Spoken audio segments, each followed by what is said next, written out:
Diesel. It sounds like a diesel. Let's listen.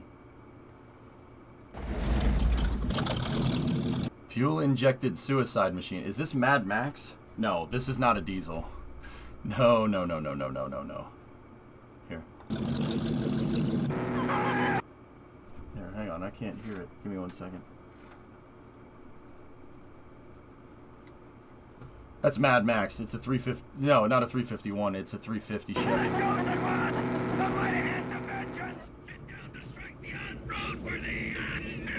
Fuel-injected suicide machine. Step right up, chum, and watch the kid lay down a rubber road right to freedom. What a good movie. Has the launch already happened? Yeah, launch is done, guys. I've been trying to. We're gonna pop over into Minecraft here. Work on the city. We'll go into survival city building.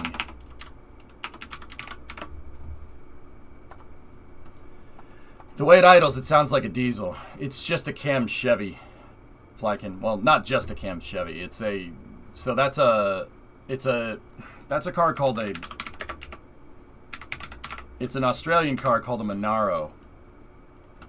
Here. So Holden in Australia is General Motors. That's GM. It's Chevy. So I'm pretty sure it was a Monaro.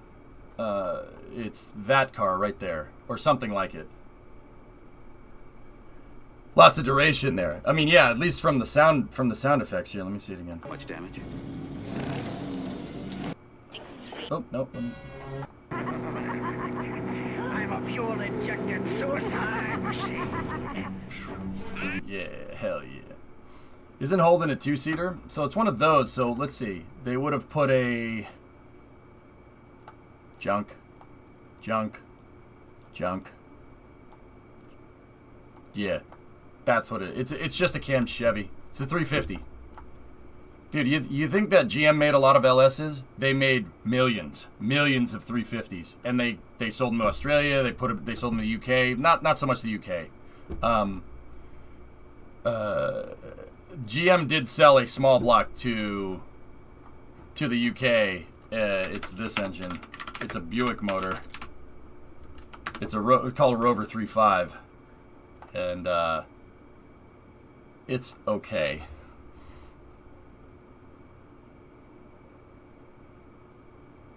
It's cool because it's all aluminum. Buick worked on an all aluminum engine in the 60s, and then they stopped making it and went back to cast iron stuff, and then they sold the design to Rover Group.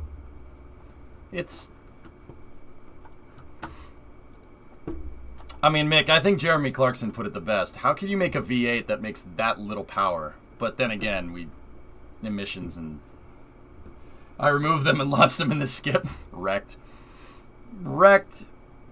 Yeah, those 3.5 is 3.5, a 3.5 V8. Like, what are you gonna do with that? It looks like a lawnmower. It's a Buick motor. It's a BOP engine, Buick Olds Pontiac, and they stopped in the 60s, and they stopped for a reason. 300 TDI power all the way. Nick, that was a good stream, dude. I was watching the overlanding stream. That was fun. I enjoyed the hell out of that, dude. It made me want to go find some front axles for the F-250. The F-250 is two-wheel drive right now, dude. You can find a front diff for him, but it's got that F-250 has swing arm suspension. Or TwinIBeam. I don't know if you're familiar with that, dude. TwinIBeam is cool. It's a little weird, but it's here. Check this out. So Ford came up with this idea in the 60s. You need to buy the disco off you? No. Yeah. So yeah, TwinIBeam has this control axle, or not this control axle. This swing arm is attached to the right side tire is attached to the left frame rail, and the left side tire is attached to the right frame rail. That gives you more articulation with your suspension, so it's better for off-roading.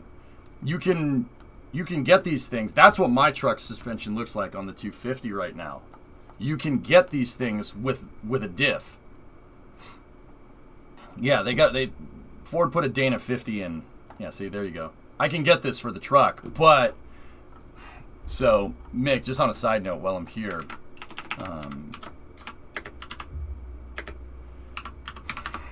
the freaking, I can get all the parts, dude. The bottleneck is the transmission, because there's a ZF. They put a ZF gearbox in this thing, and the ZF gearbox there's a huge difference between the 2-wheel drive and 4-wheel drive, and how ZF designed this is that the aft carrier plate on the transmission literally is the mount for the main and the counter shaft.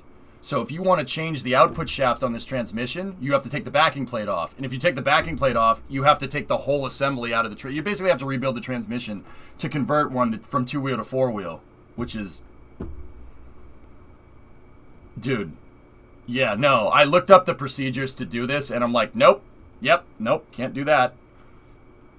I would need somebody who's not a moron to help me with this if I was going to do it. That's way beyond what I can do, dude.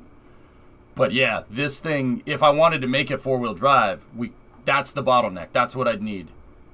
I can get the transfer case. The transfer case is no problem. They're a dime a dozen. It's the gearboxes. These things are super sought after because that's the manual that they put in those OBS Fords, which is, yeah, it's a pain in the butt to get at. Your dad has the 4x4 version? Grav, you want to sell it to me? Because it would be cool if the truck has 4-wheel drive. Look how much science I have. 154. Very nice, Fanta. Lots of interference fit gears on the main shaft. Yeah, interference gears. Oh my god. Interference gears, bro. Why? Why would you design that way? That's needless complication. Why? Why would you do that? No, it's got to be more compact and more efficient. Like, bro. Let me quote Hot Fuzz. Jog on.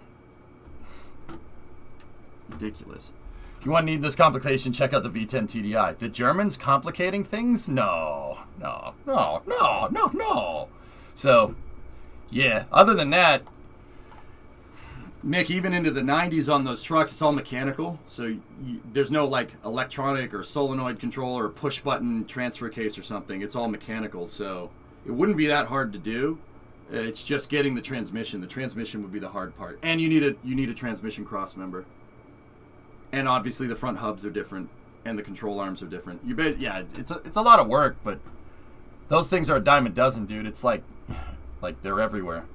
I spent many years building ZF boxes in semi-trucks, bro. Oh, yeah. Are they all like that? Do they all mount on the aft carrier plate? Why the frick would you design a transmission like that?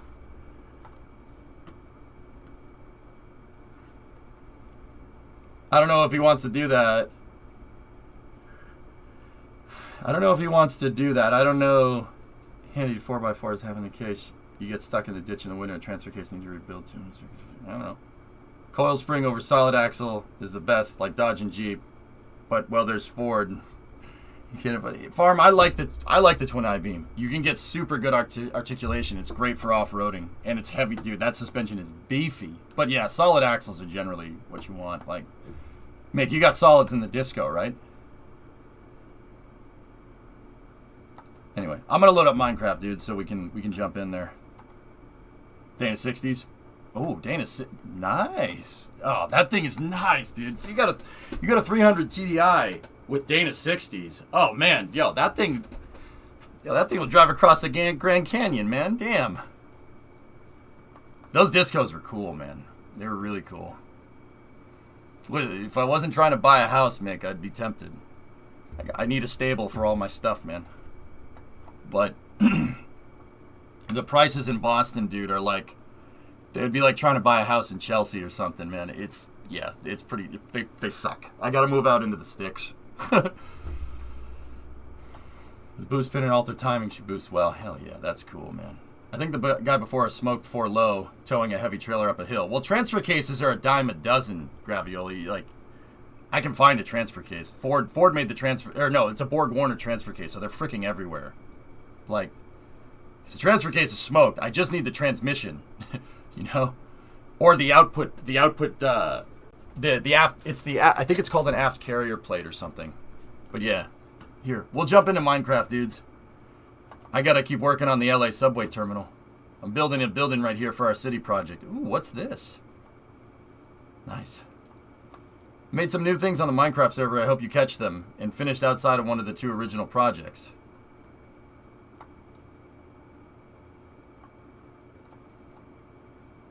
Pile driver. Oh, this is dope, dude. Probably should move where she's willing to travel. Pretty much, Rice, because, yeah. Yeah, you nailed it, dude. I gotta find something that's still close to where her company's headquarters is, because... And her company's headquarters is close to the dang city. Like, where, like, the office is. And they haven't decided, like, well, you know, you've been remote for 2 years, but we still want to go back into the office. But we'll think about it. But we won't. But we'll think about it. It's like, okay. Also, the Coast Guard base, you added some new things. Whoa. Drool, you're a freaking machine, dude. That's awesome. Yeah, no, we're going to go check this stuff out. This is fantastic. Stadium. Ah, yeah. Stadium's getting there. The new boat every week. I'm telling you, guy's a freaking machine, Supercraft. I mean, you are too, for what it's worth.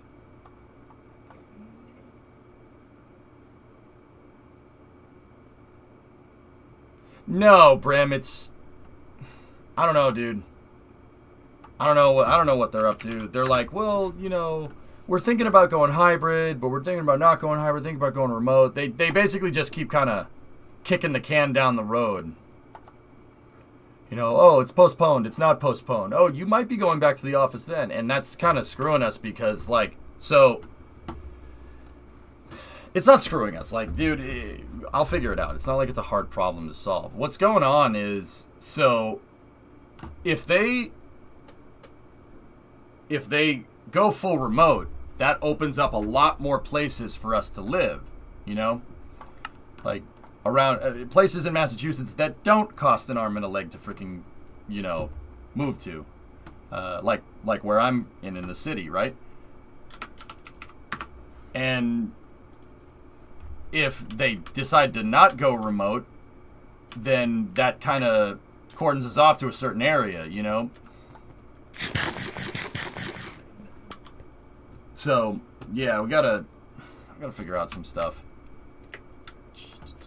Subway terminal is coming along very good. We made some huge progress last time. Yeah, DNF, they're like, you might go hybrid, you might not go hybrid. I mean, me, I don't care. Like, so, like, even if I could somehow convince Remo to want to, like, move to Florida or something, if we ever did that, it's like, it's still contingent on whether they say yes or not, you know? Like, they have to, but they're like, no, maybe not, maybe, like, that's what I mean. Like, it opens us up to a lot more places to go if they go full remote, because I can really work from anywhere, you know? Get out of here. Get out of here, you schmuck. Yeah, you're on fire now. What up? So, yeah, that's kind of what's going on with me.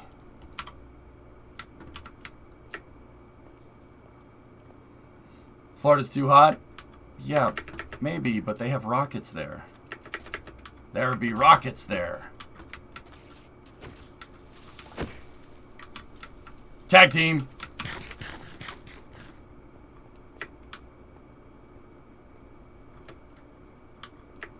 But anyway, yeah, enough talking about my problems. We got a subway terminal to make. I'm working on the building here called it's called the LA subway terminal. And yeah, let's see what we got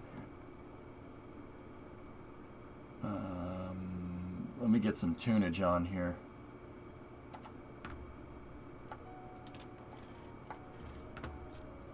Here we go. Yeah, Iger. Alright, so we're going to see if we can get some work done. But I do want to go around the city and see what else is being made.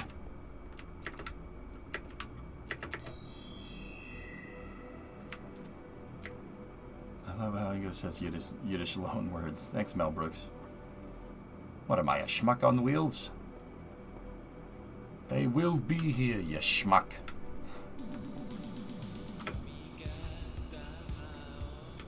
Total? No, sheep.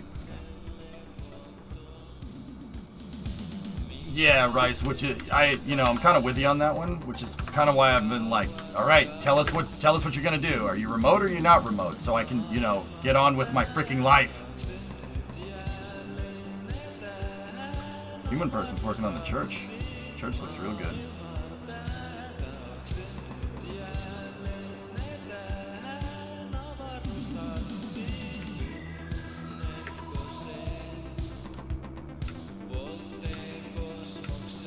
All right, let's see. What am I gonna go check? What am I checking out? What am I checking out?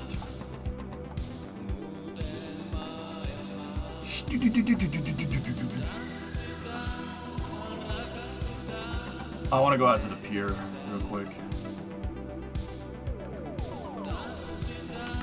Really, Amanda? All right. What's up, FX? How you doing, buddy?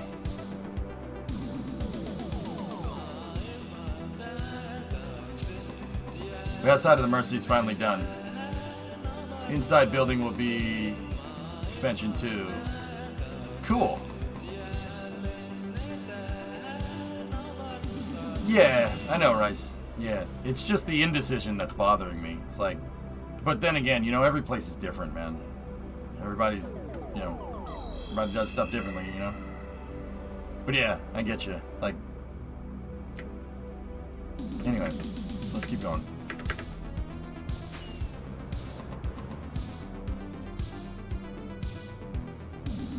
Oh, dude, the Mercy looks amazing.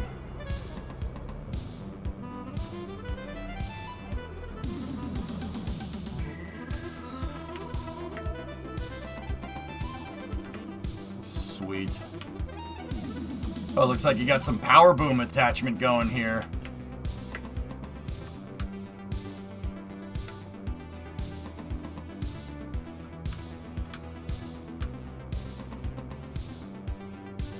This thing is sick, dude.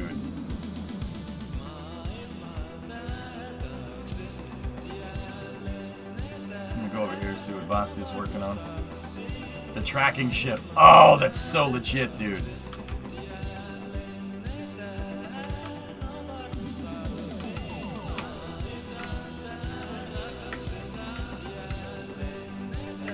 Doing good. We are an escrow for your house in San Diego. Cool. That's cool, man. Dude, I hope everything goes well. I'm starting that process myself, FX, and it's, this is, it's not like, I'm not going to say that it's not difficult. It's just tedium. That's really what it is. It's just a lot of small stuff that you have to get right. But then again, I'm good at the meticulous things, so whatever.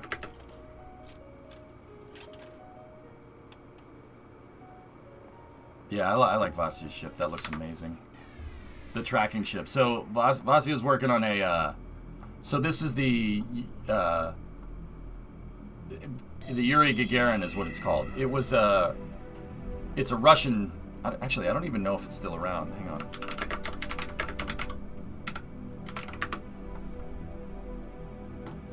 Yeah, there it is. It's a tracking ship. So it was a ground tracking station. It was scrapped in '94.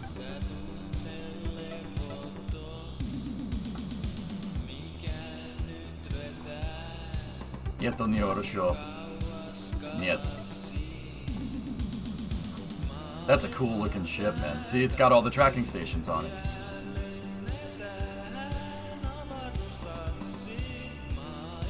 Rice, alright, man. I don't want to talk about that stuff here, bro. Come on. Don't we get spoon-fed enough of that during the day? Let it go, my dude. You gonna start on the tracking dishes now? Right on. Yeah, that looks good, man.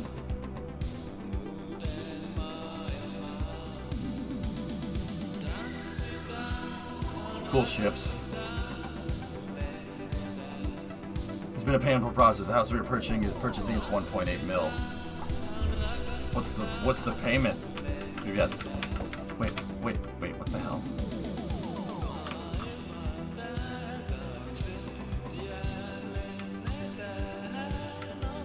Right.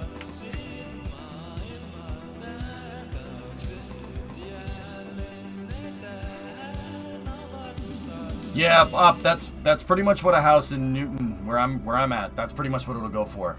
Yeah, you want a house, $1 million bucks. I'm like, yeah, all right. 2,200? Well, that's not bad, dude.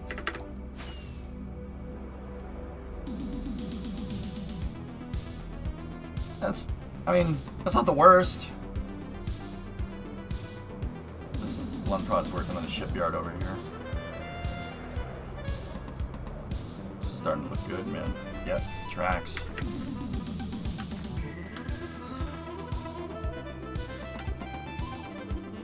I mean, FX, like, there's probably people that are looking at it saying, oh, 22 a month is 2,200 a month. That's okay, right? Yeah, like, no, that's good. That's probably about what my mortgage payment is gonna end up being, dude, which is slightly depressing, but whatever. Oh, clutch, San Diego's. So San Diego, where FX is, and up around Boston, man. Some of the most expensive real estate in the country, dude. So, like, the most expensive places are, like, New York City. Los Angeles is pretty expensive. San Diego is pretty expensive. The Bay is ridiculously expensive. Like, where Silicon Valley is, it's worse than that, yeah. But don't get me wrong, like, the U.S. is big. There's all these places around that are really expensive, but there's, all you got to do is go a little ways outside of the city, and then the housing prices are pretty damn affordable. So, yeah. Yeah, the Bay is probably the worst. I think the Bay is the highest real estate in the world. Not in the world, in the U.S.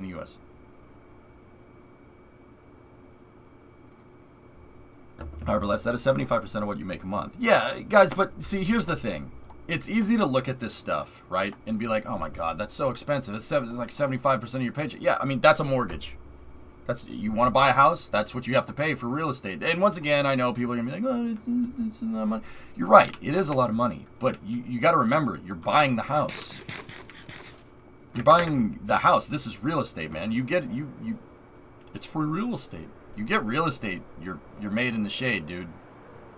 If you own real estate, like... It's an investment. Exactly. Mm-hmm. Bingo. You're just paying for it over time. It's like having a subscription service to your favorite MMO, but you buy into it and you make money over time. And then, I mean, why do you think there's so many, like, home improvement shows around there, out around? Like... There's home improvement shows because when you buy a house, you want to put equity into it. You can literally increase the value of your house if you, like, remodel the bathroom and give it a nicer bathroom. You can spend 10 G's on a home, like, you can apply for, like, a home equity loan, right? And if you get, like, a home equity loan, basically that's, I want to go to the bank. You go to the bank and say, I want to spend this amount of money to make my house better, to increase the value of my house. They'll lend you money, you remodel the freaking bathroom. Make the bathroom nicer, and then the price of your house goes up.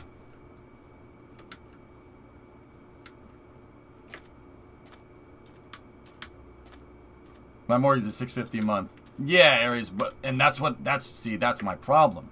Brimo's freaking. If Brimo's company, the tech company that she works for, if they decide that they're full remote, then I can get a $650 a month mortgage. But if they don't, then we get a $2,000 a month mortgage, It's, yeah, like, that's why I'm like, can you guys not drag your feet on this, please? That's kind of important. That could be the difference between, me, like, buying an auto shop and not buying an auto shop, or, other things. That's, yeah, we kind of, please stop, please decide, please. So I can, not waste my money. When you're buying, you're paying for the land. Like, my house is on 10 acres of land. Actually, FX, 10 acres is pretty freaking good, man. 22. That's actually really good for San Diego. Wow. You got to, that's, I mean, dude, I don't know that much about real estate. I'm fairly new to the process, but that seems pretty good, man.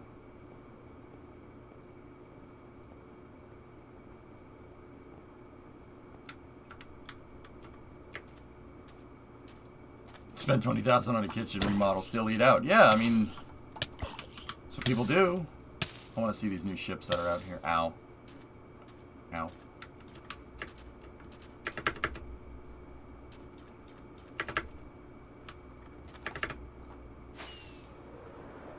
It is. It was a foreclosure. Wow. Yeah, that's really good, man.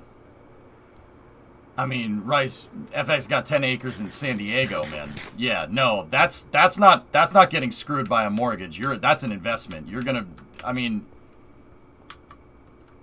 FX, you know, not financial advice, etc., etc. And I'm pretty sure you already knew this. I'm just saying this for the stream's sake, and you tell me if I'm wrong. That's yeah, you'll probably end up making money off of that.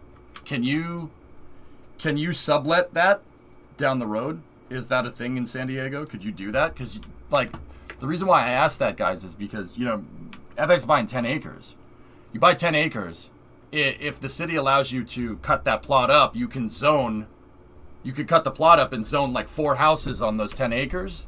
And then you keep one of the plots of land for yourself. And then you build 3 houses. And then you lease those out to people. And then you have passive income. You can. Yeah. Okay. Yeah. See, that's smart, man. Yeah, no. FX, you know what's good. That's really cool, man. I had to let go of my World War II bunker due to inflation. Last month is March, selling all the tools and so on. Years of collecting. Wait, what, DNF? You owned a bunker?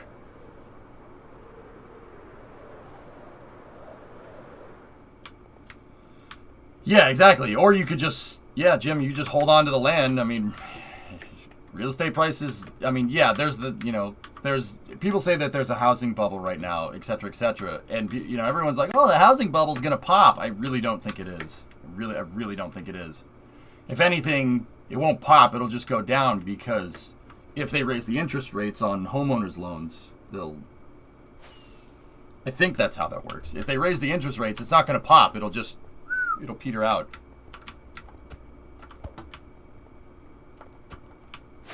I hate people who sublet. Yeah. I mean, 2008, yeah, there's the housing crisis, right? But real estate, John, look, if it's what I've seen from real estate, it's for real estate, you know, with the memes and everything. This is sick, man. If what I've seen with real estate is fine, real estate's a pretty good investment. Even in 2008, still a good investment. I mean, I'm not going to say that you'll never lose money on real estate, but I mean, that really kind of depends on where you buy, you know, but this is cool, dude. This ship looks amazing. But, you know, it's a pretty damn good investment. Most times the real estate accrues in value. 2008 was one of the few times where it actually didn't, but even then, it's free real estate. Clutch, what's up? Do you have an eye on a specific property? No, nothing yet. I'm still going through mortgage pre-approval and stuff, dude.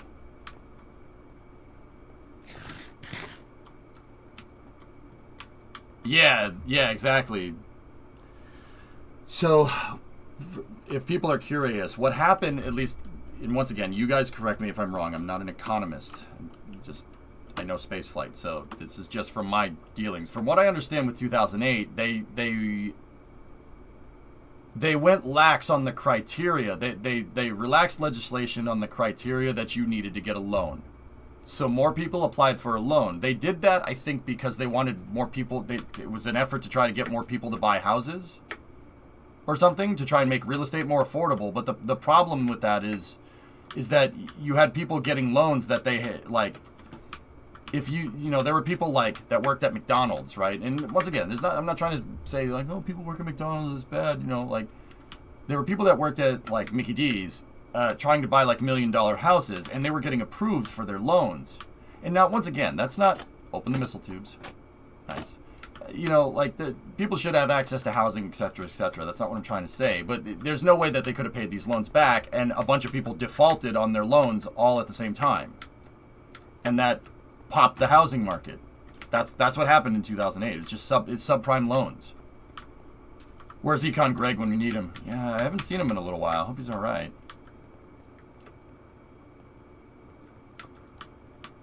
Yeah. So a lot of people defaulted on their loans, and you know the banks lended out all this money, right? And then the bank lended out all their money. They had no money when all these people defaulted on the loans. You know, the bank had to foreclose on a ton of houses at the same time, and they had to try to get their money back because they were stupid lenders at the time, and that's why you know people ended up hating banks after that because you know. You know, the banks are getting, you know, like, then there's, like, the bailouts and stuff, which a lot of people had a problem with. You know, I don't blame them, you know? Like, yeah, it's a big poop sandwich, man. Yeah. At least that's how I think. That's how I think it happened. I'm pretty sure that's how it was. Like, you guys tell me if I'm wrong. I don't know. And then you owe $70,000 in a house worth $40,000. Yep, exactly. Oh, yeah, they sold the debt off. Jeez. I hear it happens a bit nowadays too. Yep.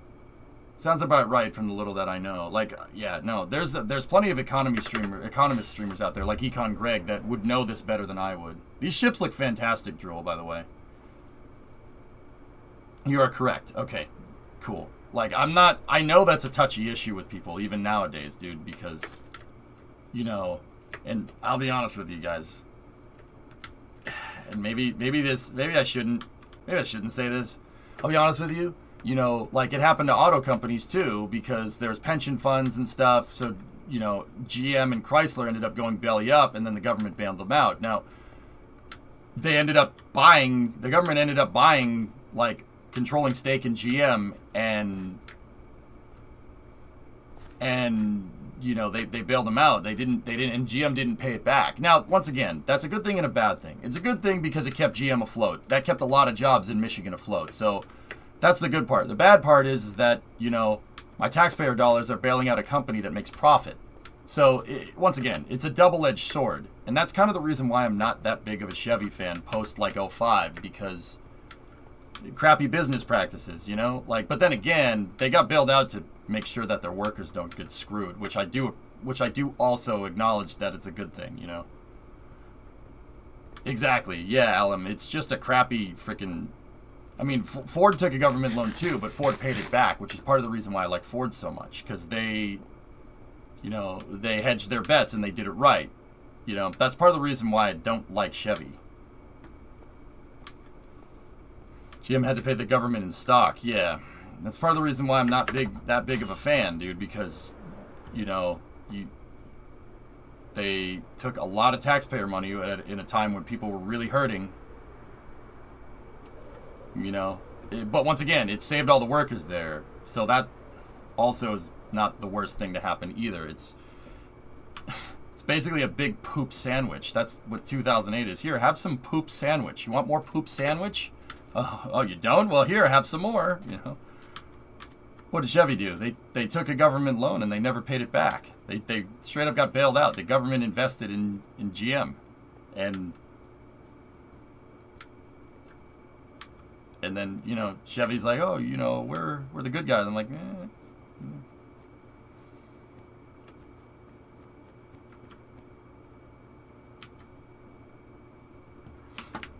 Yeah, Red 8, yeah. You put 2 and 2 together, huh? See what I'm talking about, man? Like,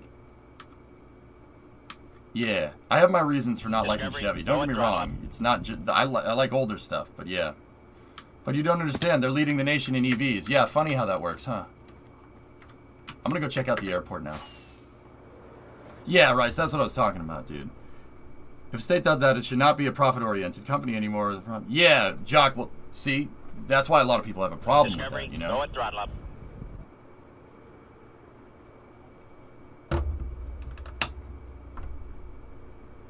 Oh, nice. Tiggs is doing a good job on this. This is awesome. Oh, planes. Let's see. Bird. Ford didn't take any loans because they invested in hybrid technology. I mean, they did take a loan, but they paid it back. I mean, they paid it back with interest on time. Like, the company didn't sink because of the recession. And that's just good business management. Part of what a business owner does is make the company, less susceptible to bankruptcy. Elon Musk actually talked about this with SpaceX. That's what that leaked email was. You guys remember that? Where Elon Musk talks about bankruptcy. SpaceX, if we don't scale Raptor, SpaceX is more susceptible to bankruptcy. That's part of running a company correctly. You want to make it, you want to diversify and you want to invest. You divest in what you do, right? And you basically want to try to make the company recession proof. Ford was hurting with the Exploders. Yeah. Hey, the Explorer was a good car, man. Explorer's a good trucks, dude. I don't care what anybody says, but most of them got junked in cash for clunkers, but that's another story. I find it so frustrating. Railroads have to be profitable, while roads are just seen as a money sink. Yeah, Jock, no, I know. Like I said, this is a sore spot with people, but yeah. And once again, if people are pissed off about that, I don't blame them being pissed off about that. But it is what it is, dude. Like, that's in the past. Like I said, it's just like with canceling Constellation. I'm pissed off about that, and I let it be known. I'm pretty damn vocal about that. Like, it's the same kind of short-sightedness that I really, really, really don't appreciate. But hey, it is what it is, man. It's all in the past. The best thing we can do is just learn from it. Learn from it and make sure it doesn't happen again. Someone who had a friend killed in an Explorer rollover, I disagree. Yeah, but do you know the reasons why the Explorer did what it did?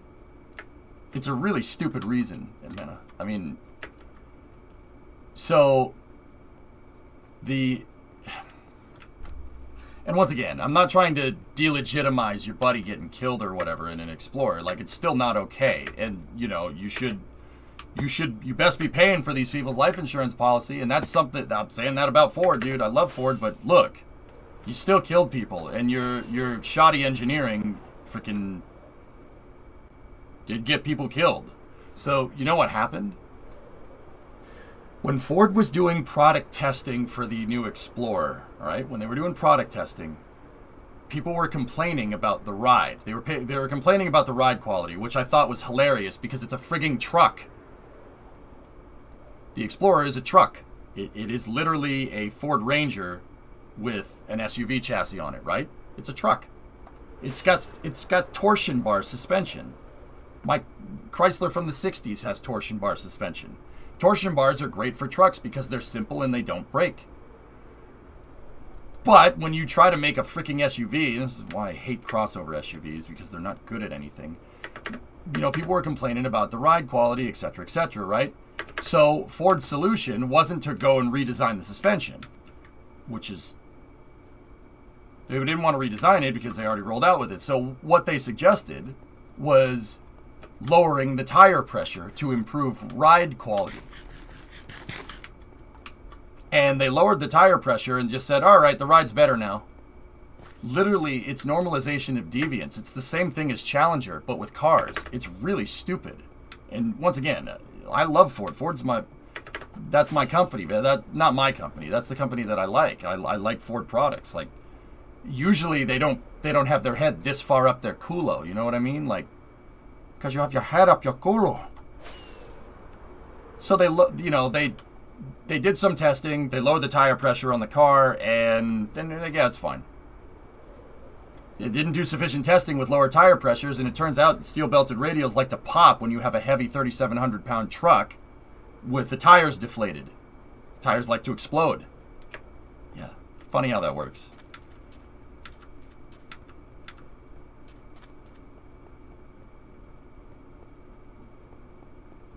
Yeah, they just said it was fine. Petrol. Yeah, just lower the tire pressure. It improves the ride quality. And they didn't do any testing. They just sent it, man. And yeah.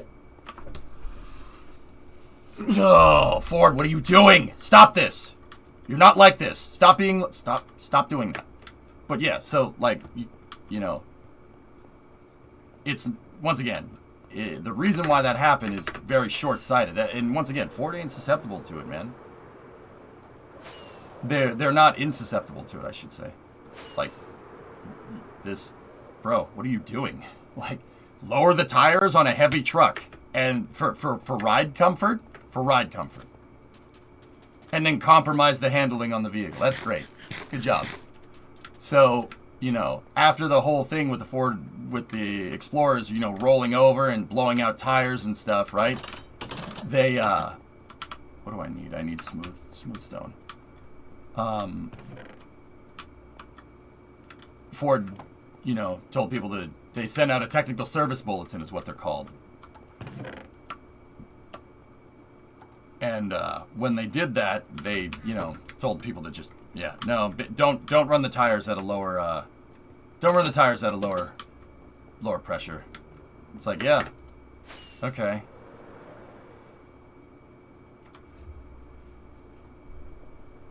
Yeah, Firestone rubber stamp, huh? Firestone rubber stamped that and said, yeah, well, you can run our tires at lower tire pressure. It's fine.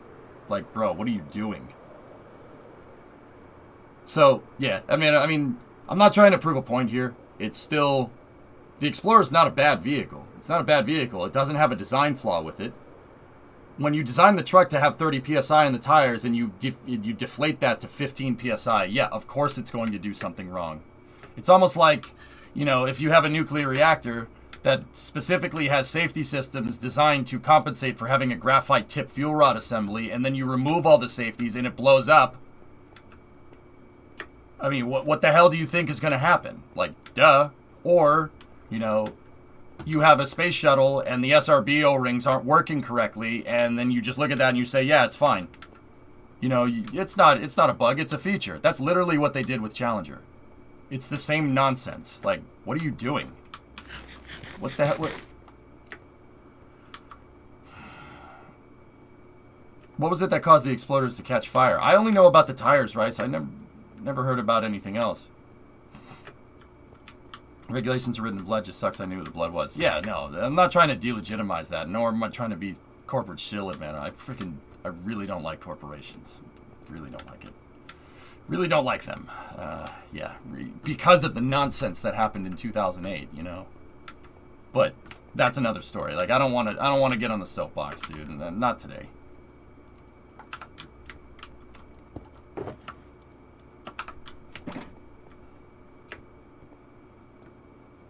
I don't know if it was 15 hand, to be honest, but that was the idea. Oh yeah, just lower the tire pressure. Firestone said it was fine. Like, yeah, no. No, it's not. You didn't test it.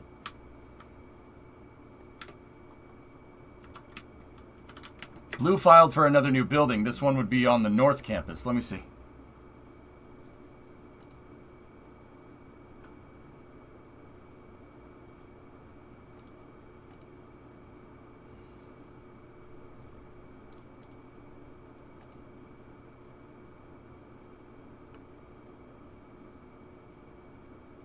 Man, Thomas, Blue is quite literally building another Michoud right there, which is unbelievable.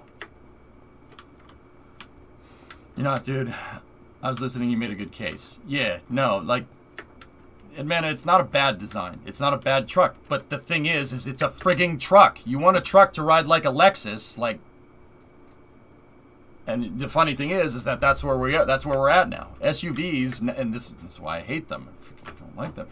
Sport utility vehicles are just cars with raised suspension. That's literally it. That's all they are. They're just a car that's lifted. So you take all the good parts about a car, and you ruin that. And then you take all the good parts about having like a high ride height, right? And you ruin that because it has car suspension. So it's not an SUV. It's not a truck. It's not a car. It's a crappy amalgamation halfway in between. And it's good at doing nothing but going down the road, which a car honestly does better. See what I'm talking about?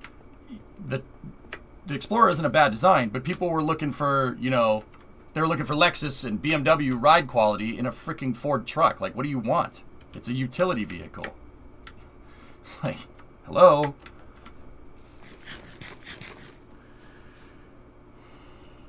Is that why the term exploder was a thing? Yeah, Rice, I don't remember anything about fire. I can't speak to it, dude. And I try to not talk about things that I don't know about. And if we do end up having a discussion about things that I don't know about, I make it known that I'm not sure. You know, I don't know what this is, so people correct me if I'm wrong. Like, I try to be very careful with that. Because believe me, if I say something wrong, someone will let me know.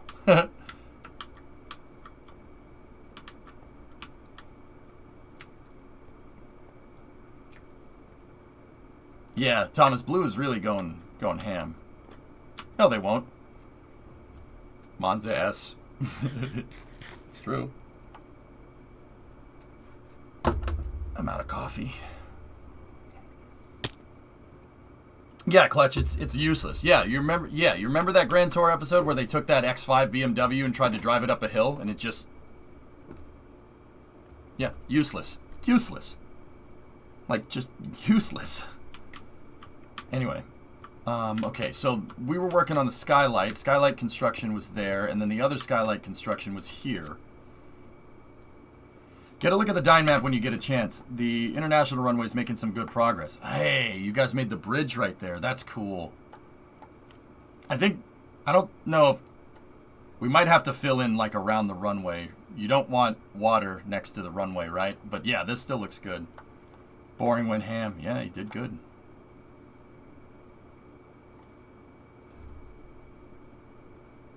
Why did you guys mark it as not a parallel runway? It's 119, 36, 18 right there. Why did you do 119? Yeah, you guys do good work, man. It's pretty awesome. Just out of curiosity, I'm just wondering.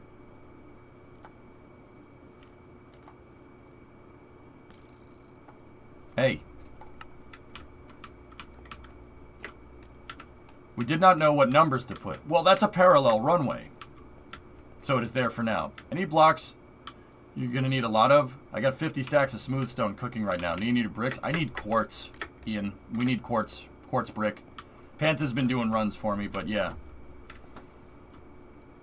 There used to be a runway that went over I-70 in Stapleton. Stapleton was a very interesting airport, Perseus. Yeah. Very interesting design.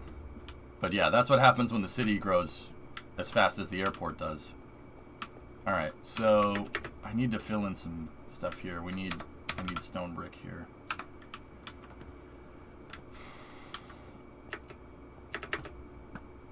Yeah, Mr. Clutch, I'll be honest. I was driving around Boston with Bremo the other day, and I didn't say anything to Bremo, but I saw a Lamborghini SUV, and I'm just like... And, dude, the guy driving around in the Lambo SUV looked exactly how you think somebody that would, like, be driving a Lambo SUV around looked like. Like, guy in his 50s, slick back hair that's like pepper, like, you know, white mixed with dark hair, right? Like, it's, you know, the you're getting old stuff. Wraparound sunglasses, you know, like, and like an Eddie Bauer blazer or something. Like, dude, the guy, I'm like, wow, stereotypes. Okay. Yeah, the guy was like, I'm just sitting there. We were at a stoplight. I'm sitting there looking at him going. And then the guy did this. He kind of like pretended to look at the radio. Dude, when I pull up to stoplights, I just look at the person next to me sometimes. Like, I don't know why that's weird. It's like taboo to like look over and see who's next to you in the States. Like, I don't know if it's like that in England. It's like taboo to just look at the person. I always look. I don't care. Like, you know, the guy did the check the radio thing, and I saw him kind of do this. He was like, I'm like, saw me over there going.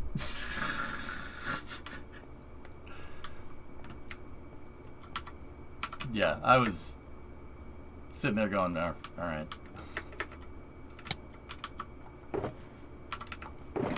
And then like I was taking a right, and the guy, I'm like, oh my god, bro, it's a Lambo SUV, all right. It's a Lambo SUV. What are you doing? Like, come on. What use does that purpose serve other than to tell people that you bought a Lamborghini SUV? Like, can a Chevy Tahoe do the same thing? Yeah, absolutely. A Chevy Tahoe would do the same thing, but actually better because that's what it's designed to do.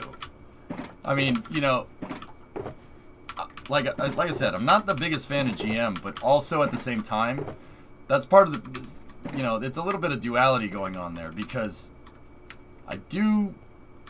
what I like about Chevy is that they don't have any delusions. They're like, look, we're making SUVs, and their SUVs are still truck chassis. They're still trucks.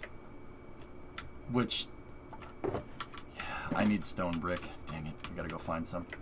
You know, they're still trucks. So, like, you could have spent, like, probably about $100,000 less, bought a new Tahoe, right?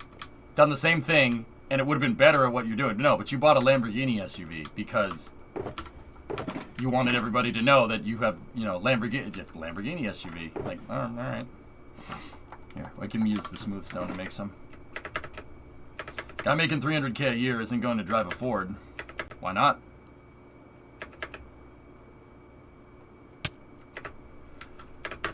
You know what the messed up part is, Pop?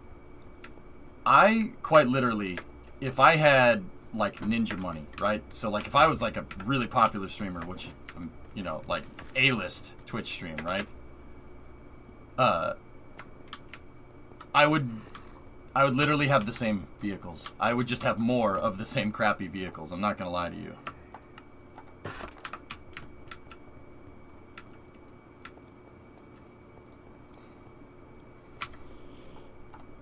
I would just literally have more of the same junk. Gotta love old-fashioned car fan gatekeeping. Yeah. I guess.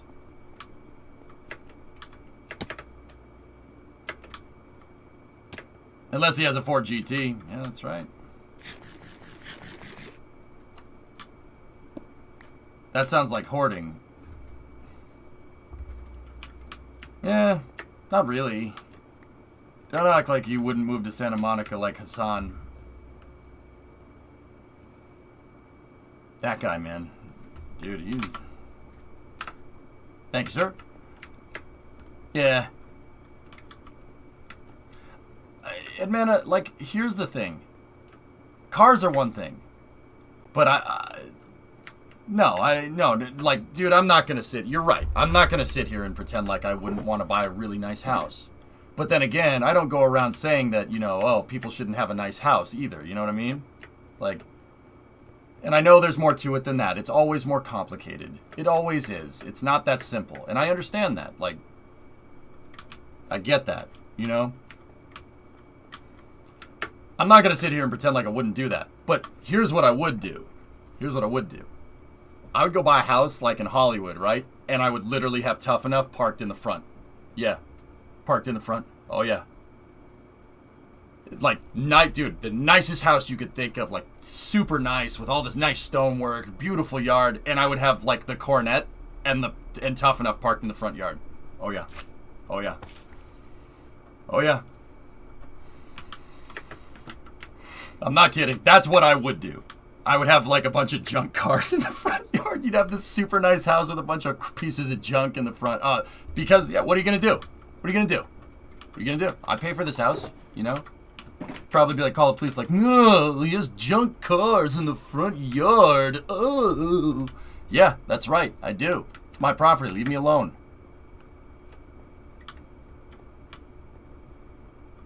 Yeah, there's probably HOAs in Hollywood and stuff. Yeah, I know. Which is why I probably wouldn't do that, man. Like, if I had that big streamer money, I'd honestly, like, buy a ranch in Texas or something. Or a big house in Florida. And I'd probably have a house here, close to my family. Like, I'm not going to sit here and pretend like that's what I wouldn't do, you know?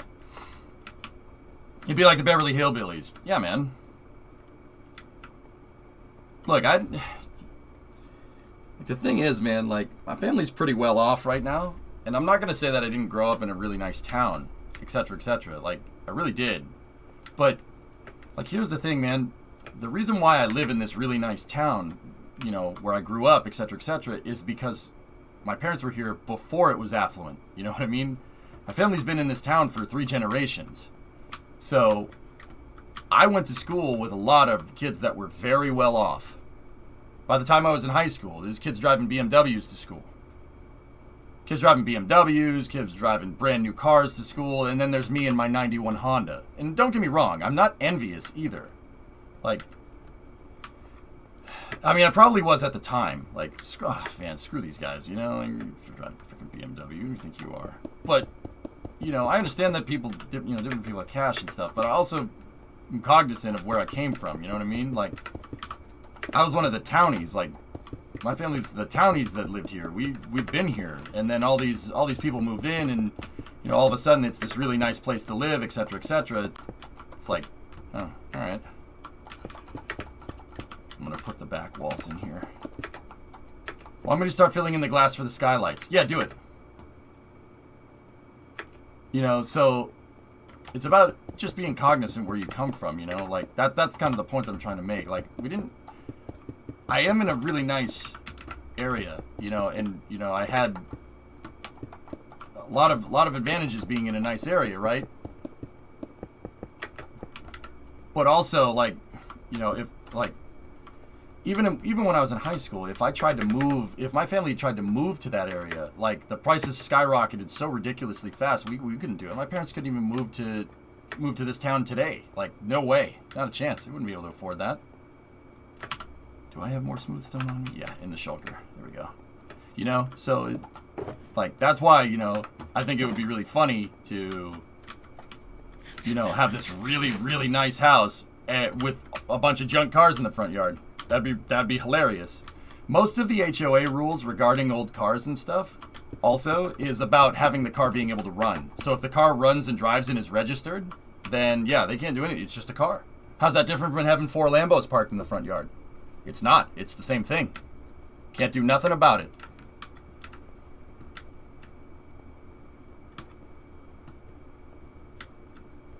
Need to go to Montana? I would love to have seen Montana and drive a pickup truck. Yeah.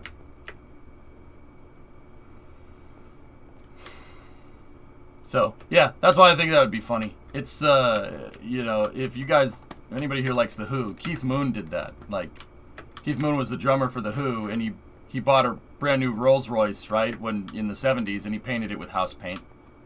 And then he drove that around an affluent neighborhood, like stopping people on the side of the road and asking them if they have any Grey Poupon and stuff, which is really goddamn funny, actually. That's very funny to me.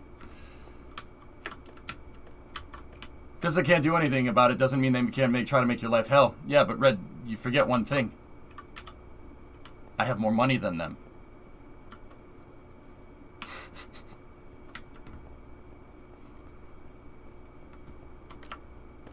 I mean, if you have that streamer money, you're a freaking millionaire. So, whatever. And once again, this is all hypothetical, dudes. I mean, like I said, you guys take pretty good care of me, but it's still a struggle to even find a house, you know? Alright, so let's go back over here to this area. Panta, if you want to...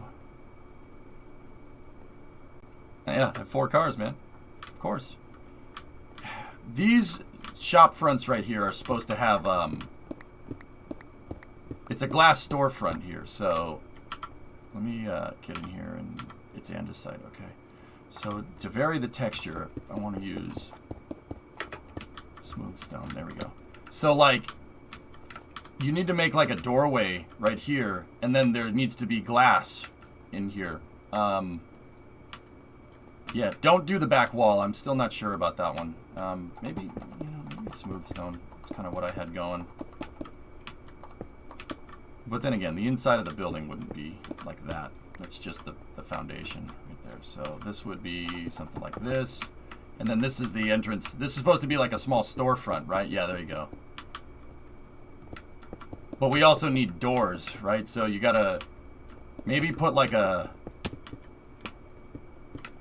double doors right here. I'm just gonna, I have silk touch, so we can put double doors right there.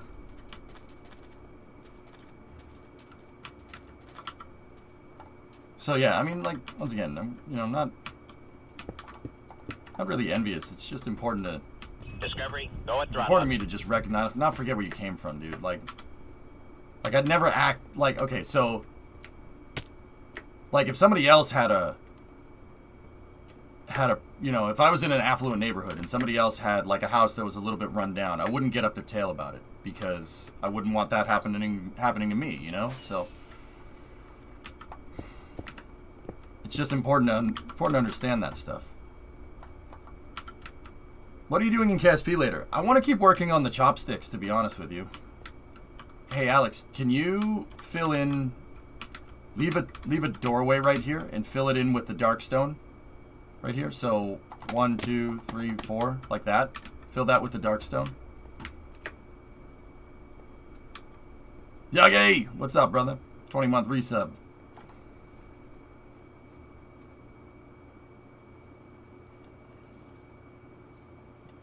But yeah, Ed, man, I'm not gonna sit here and pretend like I wouldn't flex a little bit if I had cash, of course. But I wouldn't be a jerk about it either.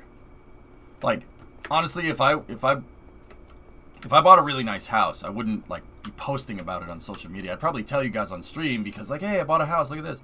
Like, that's really cool. But then again, it wouldn't be Santa Monica, dude. I'd find someplace else.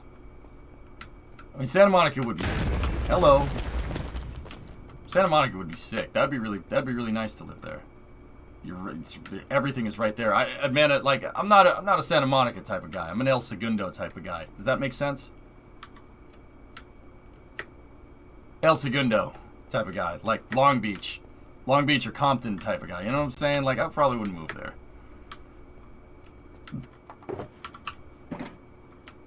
All right, so what we need to do now is I need to figure out where all the supports are for this building. So we gotta go down in here, and I have to pop all the holes where the footings are here.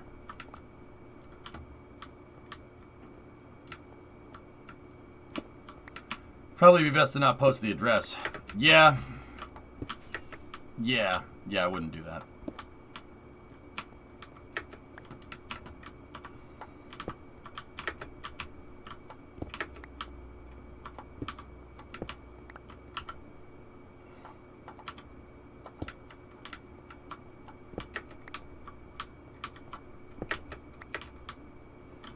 Okay. The reason why I wanted to pop these holes in is because in the lobby area in the real train station, there are supports in here, and it's those really ornate supports. So I'm just kind of trying to figure out where we want to put these things. I don't think they're every couple of blocks like that. It looks like they went with a space support out there to make the room seem larger. You're lucky. You have 50 mini countries to pick and choose from. Yeah, Starchface. Yeah, it's true, dude. I always say that about the U.S., man. That's what makes the country's really cool. I really like it here a lot. But then again, I've never lived in another country, so I don't know. Like, I've lived in Florida, which might as well be another country. But yeah, you have 50 different flavors. You can pick whatever you want. Go wherever you want. You know, it's a whole contiguous system that operates, and you can have people that are like polar opposites to each other. Hey, that's not nice. Stop this. That are like polar opposites to each other, and yeah, it's fine. I think that's really neat. Nothing like that has really ever been tried. I can't drive to Hawaii yet. Yeah.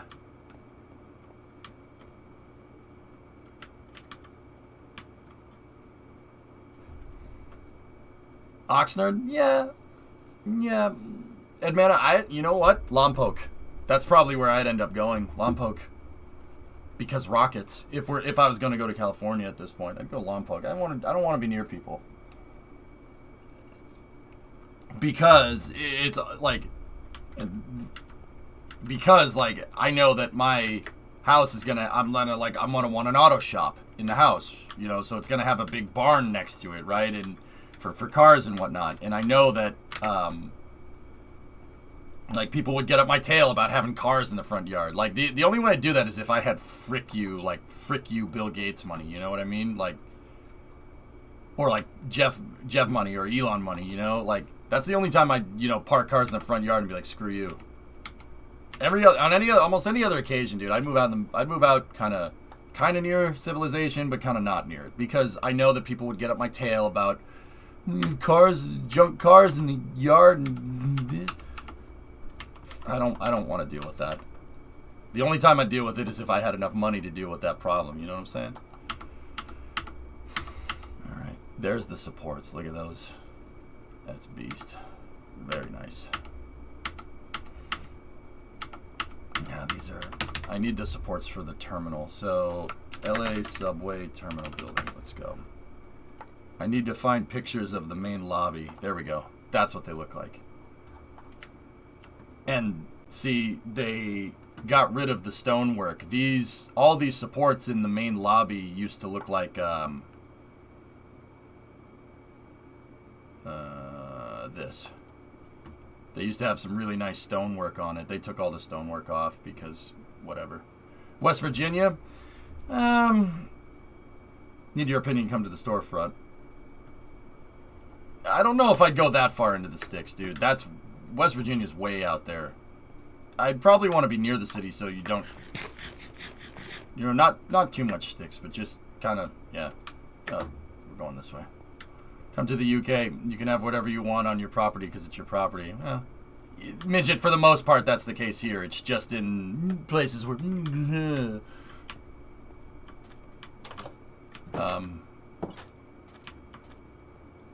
iron doors, dude.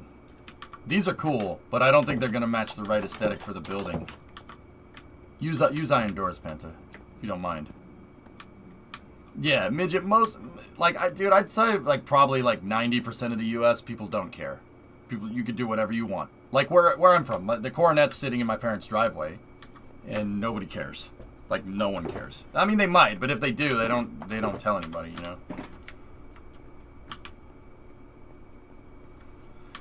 But yeah, dude, if I had, like, the flex money, dude, I'd find a place that's just not remote, like, not like West Virginia or, like, out in the middle of nowhere. It would be kind of close to a city, but kind of not. And Texas is kind of the right population density for that, so. Yeah, 251. I mean, Massachusetts used to be like that. It still kind of is, but, yeah. So, Panta, all over here is storefronts. So, make these storefronts look like that as well.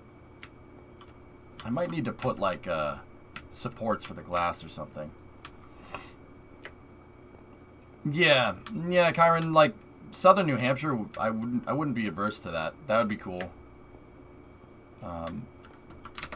Alright, so you should probably use marble.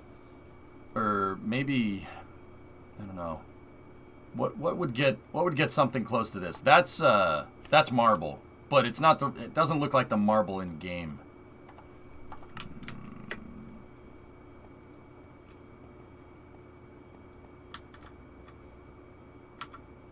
Yeah, Red 8. That happens in some areas, but yeah, most of the time, no.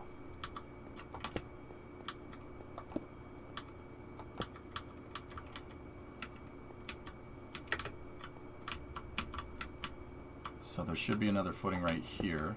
There is, okay. 1, 2, 3, and then there should be the last footing right here.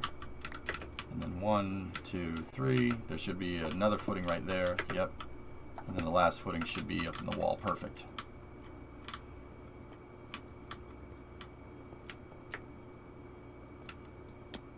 Guess who has 2 thumbs and is in a closed contract? This guy. Nice.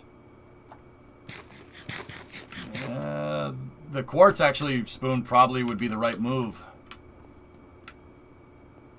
Oh, close contact. Oh, boy. Oh, that's something different. Yeah. Oh, well, that sucks.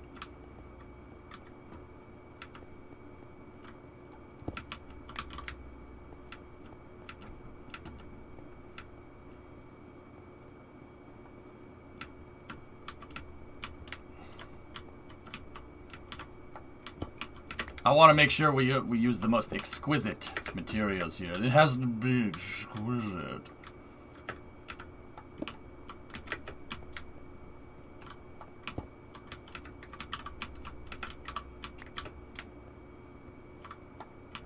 I mean, and man, like, the other thing, dude, is that if I had money, you know what I'd probably do? Probably start a business. I don't, like, something in the aerospace. I'd probably try to do that, something in the aerospace industry.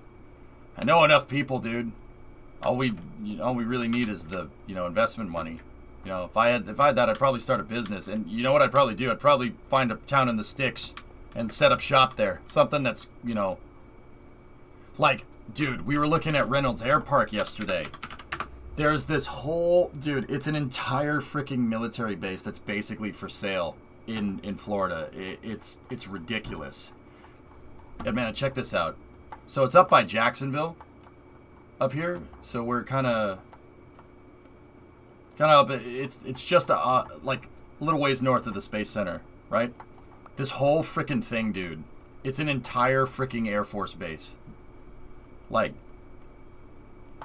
it hasn't been used, it was a Navy base. It was a Naval Air Station. It hasn't been used since the 60s, but, like, dude, there's, like, hangars, and it has rail access, and there's runways and stuff, and then the Navy built this gigantic pier here for mothballing ships and whatnot. Also, there's a Space Shuttle external tank test article sitting there because they moved it there, and they were moving it to a museum, and the museum couldn't get it to the museum, etc., etc.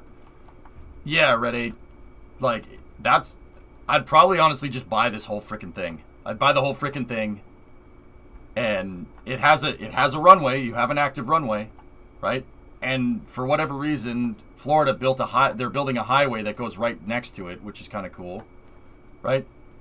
And yeah, I'd keep this runway, and then the other runway to have a drag strip and then like a frickin' racetrack or something, and then, just for fun. And then yeah, you do like, or we could, doing an aerospace company. You're remote enough here. Rocket testing. Yeah. Something like that. It's abandoned for the most part, Spoon. I don't know if it's exactly for sale, to be honest, but everything here is AIP. It's just abandoned in place. It's an entire freaking airfield. Yeah. I don't know if the entirety of Reynolds Air Park is for sale, but yeah, it's nuts, man. It's at least 3 sale, not 4 sale. Yeah, that's what I'd do. I'd probably do something like that. What about surrounding for sound? Well, it was a naval air station. It's not like there's people living around here. Like, there's some people over here on the docks, but yeah, out here, that's far enough. Maybe not. Maybe not. Yeah. Test stands would have to be, like, over here somewhere. But you could do it, and once again, you got hangars. Everything's already there. They use this to train Navy pilots during World War II. So like they did carrier landings and stuff. So there's a huge tarmac. There's hangars. And like these are all abandoned. So I'd assume if they're abandoned that they're probably for sale. How tall is the subway building planned to be? I'm not sure. Username. I haven't actually gotten to measuring the upper floors to be 100%.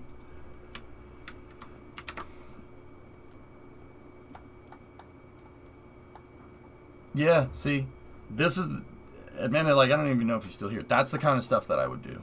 And I'd probably have, like, an air aviation museum and stuff, and, for STEM outreach and stuff, and, yeah. That's the kind of stuff that I would do if I had the frick you money. I mean, a house in Santa Monica is cool, but that, like, honestly, and that's a great investment. I'm not going to sit here and say like it isn't. If you could buy into that, just like if you like had property in San Mateo, man, like if you have property in San Mateo, you're a millionaire. Like you're straight up, like you'll be a millionaire. There's no way that price is going down anytime soon. It's only going to go up, right? So like a house in Santa Monica is a hell of an investment, right? But doing something like that's much more sustainable in the long term, Like, passive real estate is fine and dandy, and that does generate passive income over time. I'd rather start a company. I'd rather do something with it. Like buying a Porsche Taycan and a freaking, house in Santa Monica, that's cool, but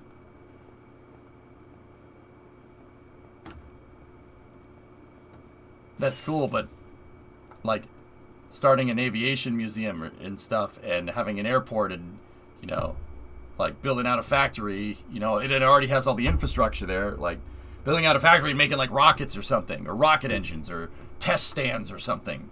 That's something that I've noticed. There's no standardization in the aerospace industry, meaning that everybody builds their own test stands in-house. They build their own testing equipment in-house. Everybody builds rocket engines in-house. There's no standardization. Every company's rocket engine is different. You know, down the road, if the market takes off, you're going to need standardization. So that's probably what I would do with a company, like off-the-shelf test stands or whatever. You know, that's a pretty cool idea. Like, that's what I would want to do. And I'd say that, you know, you have the potential to be much more sustainable than just buying a house in Santa Monica.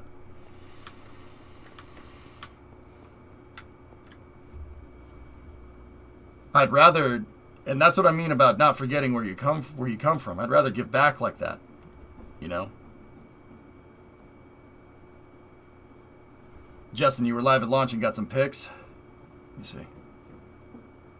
Oh, nice, man. This looks like you were at the ferry terminal. Great pictures, dude. That's awesome, Justin. Good job. Former Air Force base in South Dakota with 50 beds and 15 baths is for sale. Dude, that's what I'd do. I'd buy something like that. Or I'd buy like a missile silo or something. Yeah, see, I'm wondering what, you know, let's get the quartz out. Let's get the quartz out for these and we'll see what we can do. He's like, I could live in a missile silo, right? The quartz bricks are over here. At least I think they are.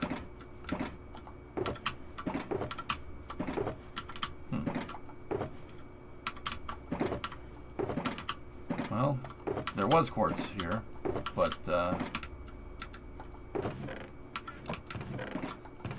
looks like somebody moved that.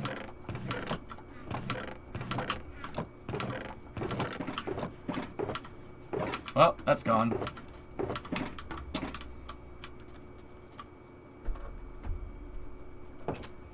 Nubius, they were just taking it for quartz, man. You know, so like sometimes people take stuff for granted, you know.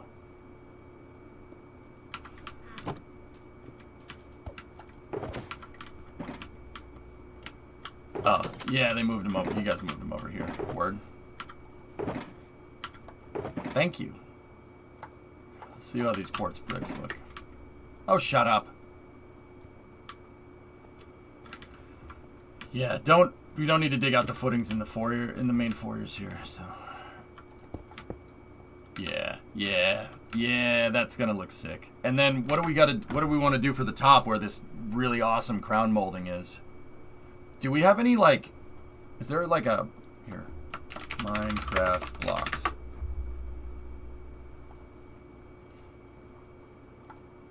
I need to find something like, here, this is what I always used off the wiki.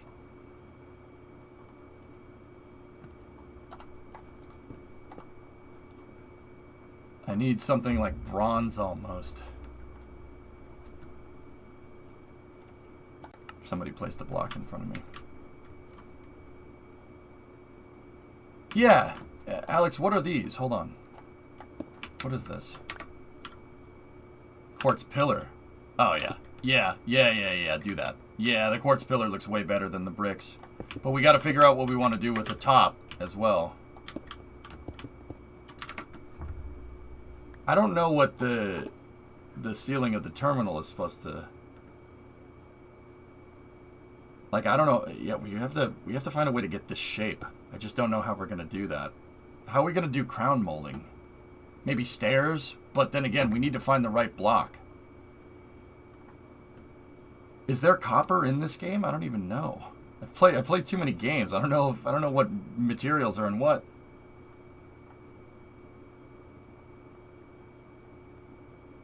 It's new to 1.18, but yes.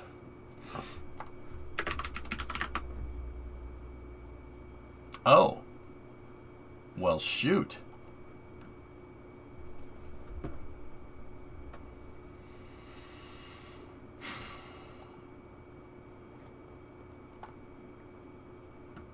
Yeah, look at all this. Yeah. Okay. Yes, and it becomes green if not locked with honey. Yeah, copper corrodes, and when it corrodes, I think it's corrode. No, it's oxidization. It says it right there. Yeah, it's really green, and if it oxidizes, it turns like, well, bronze-ish. Yeah, that the corrosion actually preserves it. Believe it or not, the corrosion, the oxidization preserves it. Corrosion and oxidation are two different things.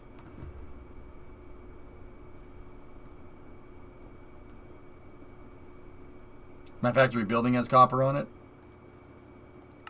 Your mom is copper. Wrecked.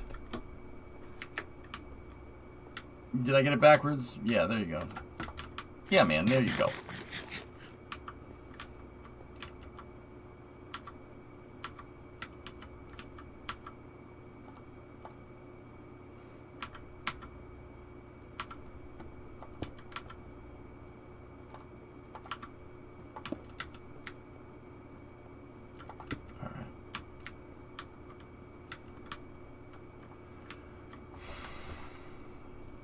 Yeah, there you go, Red.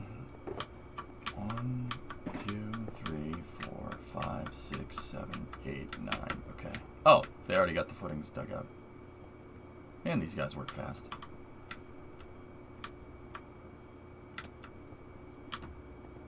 And yeah, fellas, the stone blocks here, with the exception of the ones that have stone bricks on top of them, for anybody that's helping me with the build, these guys right here, those ones are permanent, because that's the outside. The stone bricks that are inside the contiguous area of the building, I just use these to map out the floor plan. So, yeah, we can, like, change the walls in here and stuff. But, like, this stuff right here, anything that has stuff on top of the stone is something that needs to stay. But, yeah, this is all, right here, this is all just planning. I just mapped the floor plan out.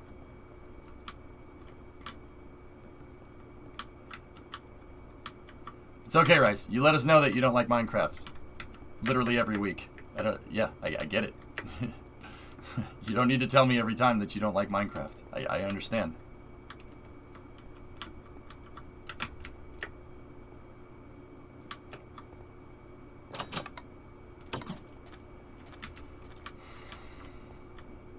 Yeah, Penta. Yeah. Yeah, there you go. Yeah, no. That's sweet. If you want to, Panta, if you want to go ham in here and make like a storefront and stuff, please do it. What is the map for the city? It's mc.ejsa.space. Username, you asked how tall the building is. This thing won't be, it'll be about the same height as one of DV's buildings over here. Like one of these. I think, I'm going to say more towards this one. Oh boy, you don't know what you just did. Oh, alright. I waste my time watching you. Thank you. There's copper stairs and slabs as well. Would work great for crown molding. Okay. That's not DV's building. He made... Oh no, those are Sanchai's buildings. Excuse me. DV's building is over here. Yeah, that's Sanchai's stuff. I remember now.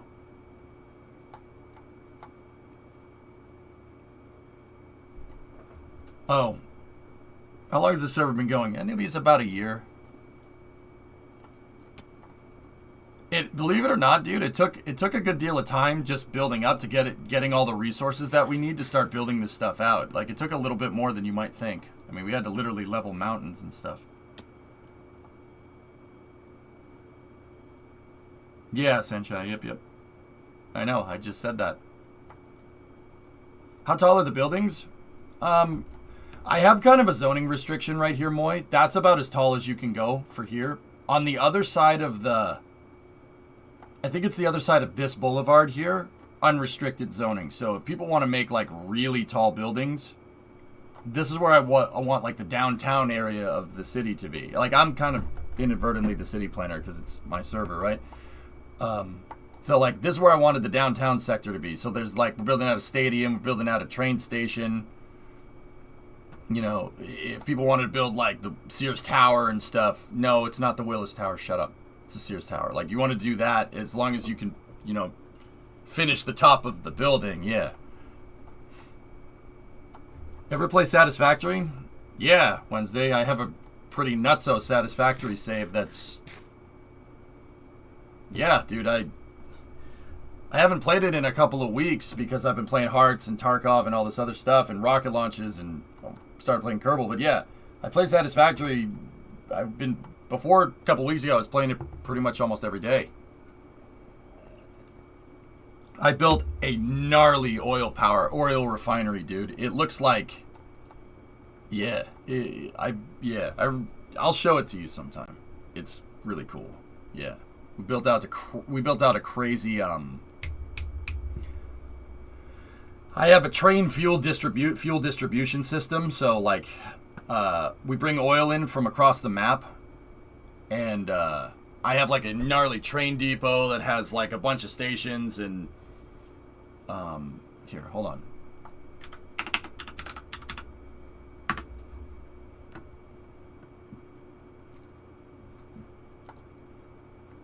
I can show you the map of it. The last time I worked on it was January 11th. I haven't played Satisfactory in a month. Oh, that's not okay. Yeah, that's not okay. Here, I'll show it to you. This is the map of it, real quick. No, Pop Bear, I haven't seen anything about that. So this is where I left it off, here. What I recently finished was my power plant fuel refinery array. So if you look, I have like a main bus line in with train tracks and roads. I build out all the infrastructure in Satisfactory. So like if I have a factory that's a little ways away, I'll build the train tracks out there. And all my train tracks have the supports and they're all graded how I play cities. And I have 2 tracks right here. The tracks go in here and they converge right here. And then I have 2 main lines going in, right? And then we have a crisscross right there. This will eventually all be automated. I have just sidings for storing trains and whatnot. And then over here, I have a station, an elevated station, and the elevated station has a oil distribution manifold, right? And the pipes go down, they go around, and then I have buffer tanks here, fluid buffer tanks, which is storage in case the train stops working or whatever. Like these, we can pump the oil from here, and from there it goes into a gigantic distribution manifold. And then I have inlets on one side of a bunch of refineries, and then outlets on the other side of a bunch of refineries. And the outlets they're refining fuel, and then I have conveyor belts with petroleum coke. And the petroleum coke gets fenced right now. I have it going into a sink. And then all the fuel gets outputted into an exhaust manifold. And the intake manifold is underneath. Is on top of the exhaust, so the intake's in on the top and the exhaust manifold is underneath it, so they're stacked on top of each other. And then it goes up and over the train tracks, and then I put my and then all the pipes go this way, and I put a thermal expansion thing in there. You don't need to do that, but I did it because I wanted it to be like real oil, like a real oil refinery. And then the pipes go over here, they take a turn around this cliff, and then they go into a fuel storage buffer. And the fuel storage buffer goes, you have an output over here. The fuel storage buffer goes down probably about 30 stories down to the waterfront here. There's a huge cliff right there. And it goes down, and I'll have each one of these pipes. The reason why I kept it a bunch of different pipes is because I'll have each one of these pipes going into fuel distribution arrays. And I build the fuel distribution arrays along the coasts.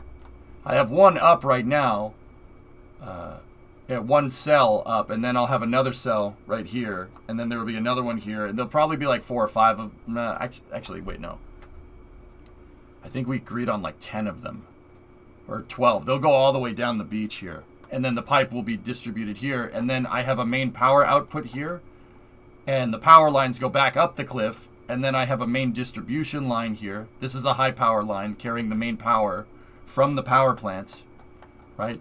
And then that goes into a switch house here. This is a substation. I have a substation with battery backups, and then the power is distributed here. I have a main power in, and it's distributed here on different circuits. Everything is set up like real electricity. So one of these wires here in my array of wires goes to all my miners, all the miners on the map.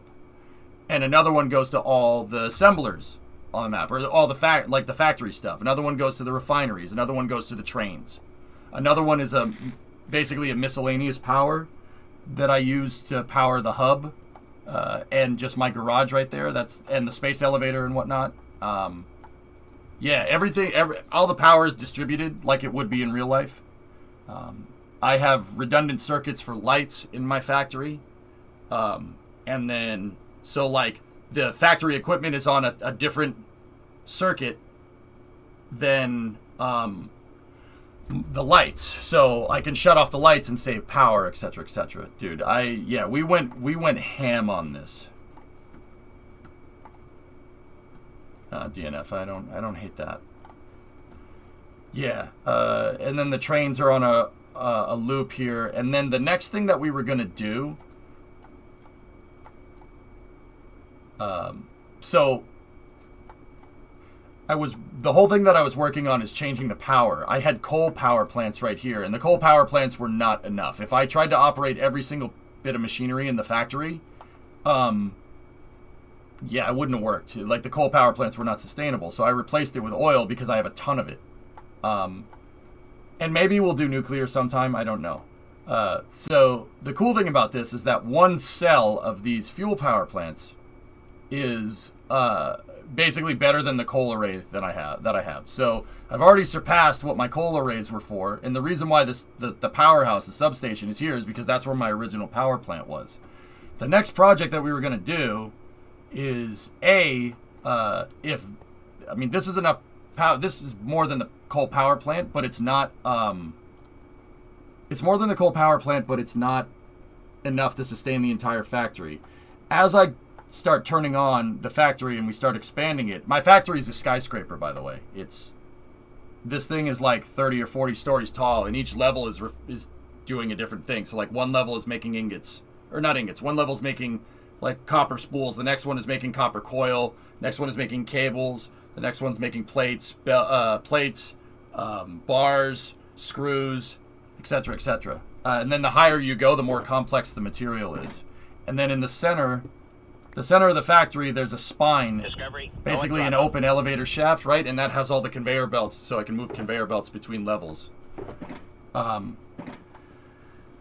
So the next thing that we were going to do is the smelter array is not nearly enough. I have 3 arrays of smelters here. One of them is for copper, iron ore, and caterium.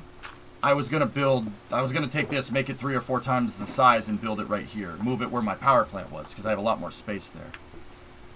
And then once we upgrade the smelter array, I'll figure out something else for this space. Probably material storage or whatever.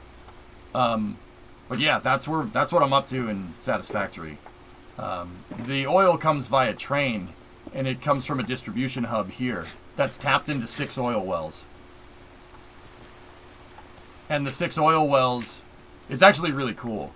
The 6 oil wells, 2 of them are normal, 2 of them are impure, 2 of them are pure. So I have differential pressures in the pipes here. We invented a fluid buffer system. Well, not invented. We built a fluid buffer system here that basically makes it so you have differential pipe pressure coming in. If you look at the pressure or the amounts on these pipes, they're all different. You have differential pressure coming in, but uniform pressure coming out. And I did that with an Archimedean valve. And it turns out that Satisfactory has pretty good fluid dynamics for the pipes. So basically, this is a hump right there. The pipes go up and over a hump. It's called an Archimedean valve. And the tanks need to fill up before you have enough oil to be able to put through the rest of the distribution manifold. And that's just how it works, kind of passive. It's a passive valve. If I, need oil, I have a pumping array here that'll pull it over the Archimedean valve if I need to. And that goes into a distribution hub, which goes into the train station. Yeah, dude, I went nuts with this thing. I went nuts with Satisfactory. Yeah, we went a little crazy. Yeah, Ender, we'll play Satisfactory again sometime soon. But now is Minecraft time, okay? Stop it. I gotta find some copper.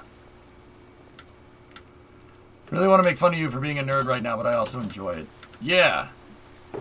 Yeah, it's fun, man. Any of you guys get any copper while I was talking?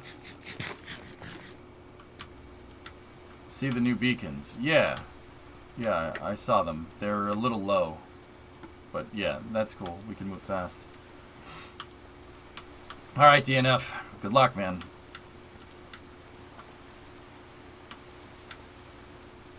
Tons of copper in the sorter. Alright, Ian. I'm going to head that way. I got to store some of these resources before I go over there and grab a haul of this stuff.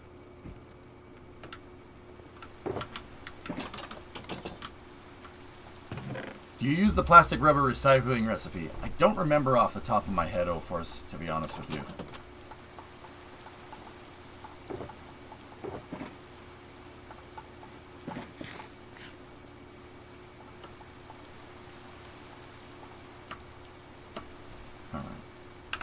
Alright, I'm gonna go grab some of that.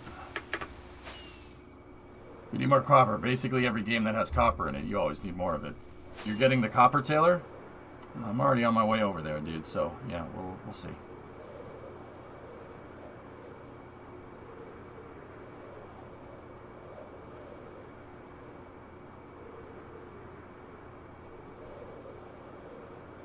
But yeah, Wednesday, I've played a lot of Satisfactory. I've been playing it since it released on the Epic Games launcher a long time ago. I've been playing, yeah, basically since Update 1, since release. It's fun, man. It's a fun game.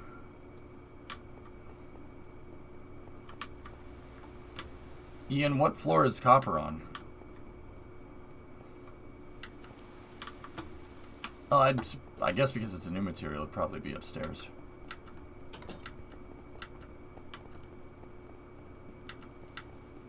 This is our community sorter here. Tough enough. Nice. Copper ingot. Alright, let's just grab a good deal of this. We might need it. There we go. That should be enough. I don't want to take the whole thing.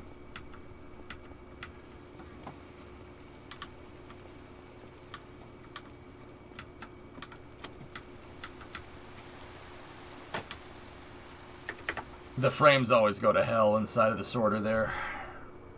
You can craft copper into fancy designs. Alright, let's go see what we can do. Don't forget the honeycomb. I don't mind if it turns green. Username.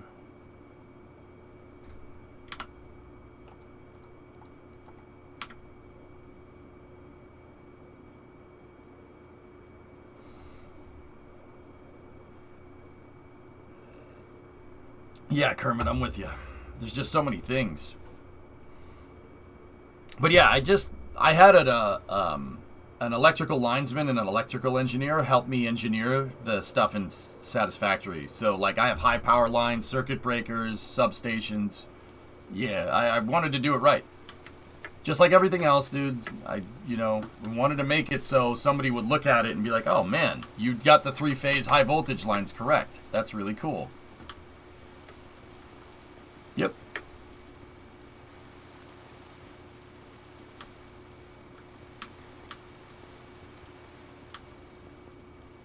This isn't Watergate, is it? What?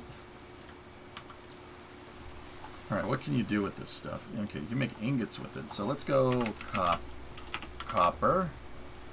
Cut copper. Alright, let's see. Cut copper.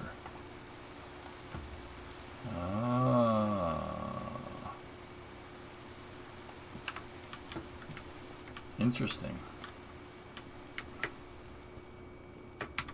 I'm gonna make some of this into stairs.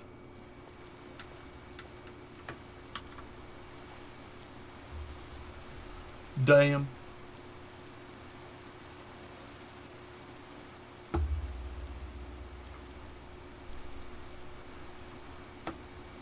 I gotta get that off the screen or else I'm gonna want to play more.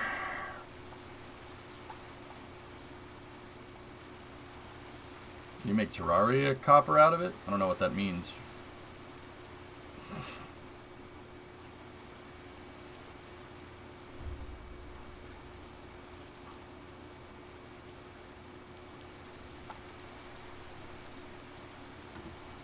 I'm thinking like we could use the copper slabs here, right? Or the copper blocks here, and then to make the crown molding, we could use this. Sleep. We could use that block right there with the crisscrosses, and maybe use it in a half slab so it's recessed. That's actually, yeah. You know what? That's gonna look good. Yeah. And then we could go around the outside of it with right. Why is the start menu up there? Here, let's see.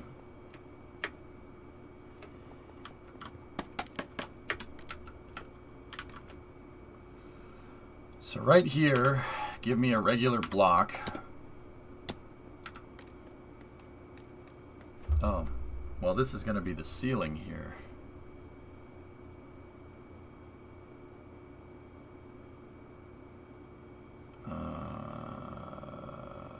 Okay, we got to go. I think we got to go down one block, dudes. Right? There's going to be that. And then, yeah, I need to make stairs here. I like the dark oak.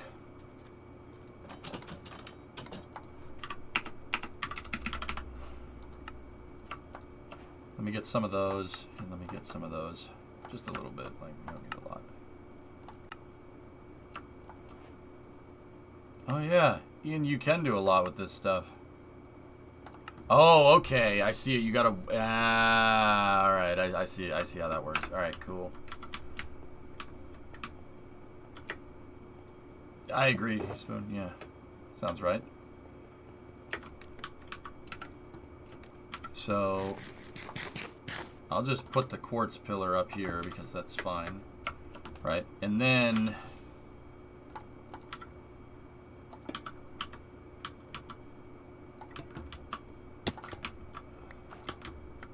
Very satisfying noise.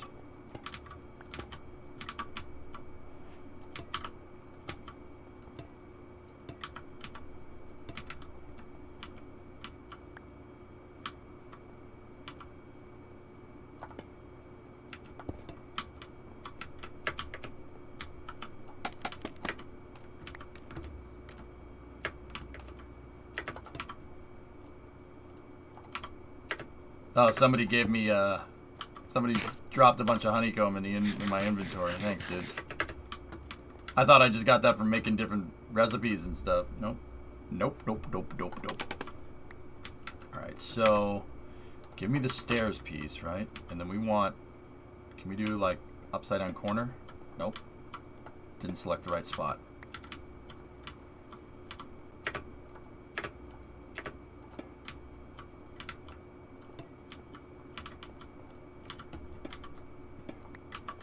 Damn it, I told you to label those buttons.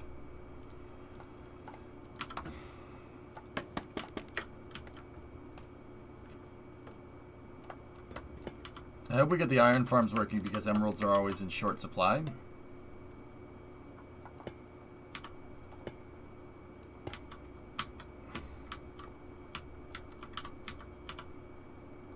You can get emeralds from the trader farm, dude, I thought.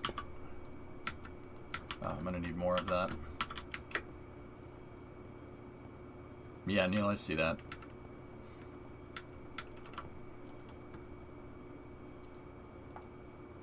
I don't know why I put that over there. Cut copper stairs, wax cut copper stairs. There we go.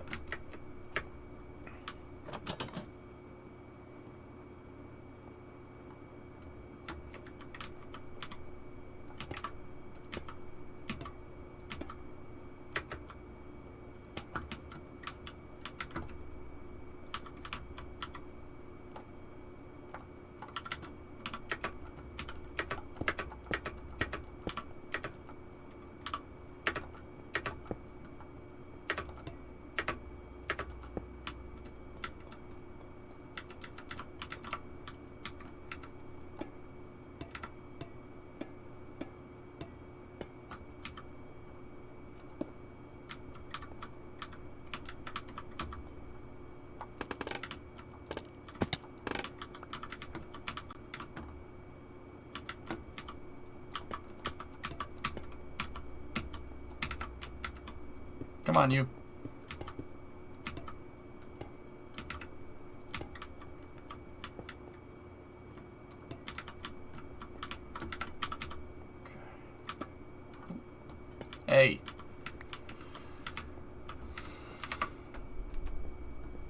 go. There's a center divider. Okay. So that means that that one right there is going to have to be like...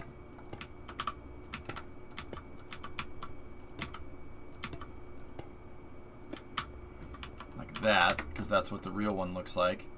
And yeah, those are rectangular. Okay, cool. So...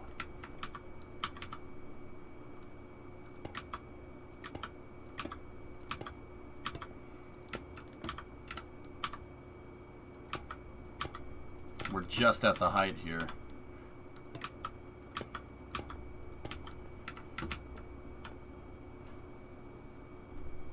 Oh, that's cool. And then, how would we do that crown molding? We could do it with stairs. Or we could just fill this in with cut copper slabs. So...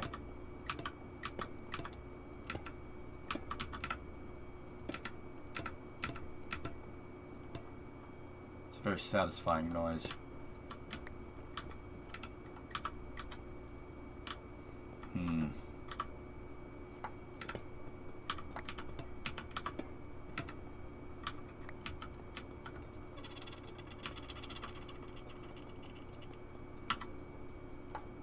Let's see. How did the full slab or the full blocks look in there? Oh yeah. Yeah, that's good. Yeah. And when it turns green, it's going to look kind of like that. It's going to be pretty close.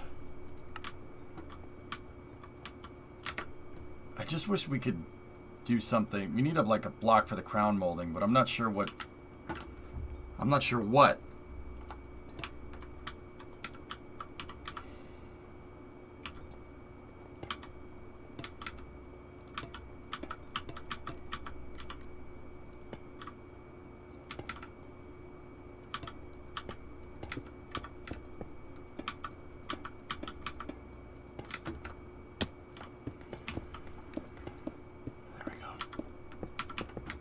You can also wax the copper blocks during any stage of oxidation, so you can have permanent semi-green copper or something. Oh, that's kind of neat.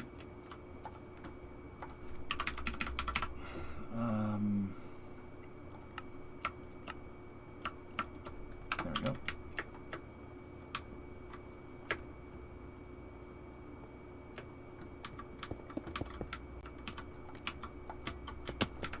go. Thanks, dudes.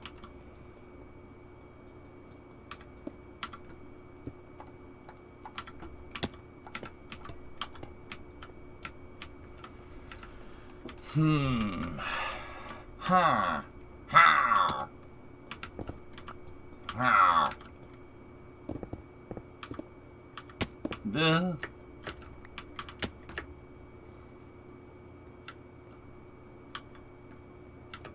No, you're not feeling too well, Contra. Yeah, I don't mean it'll go away. Go away after a while.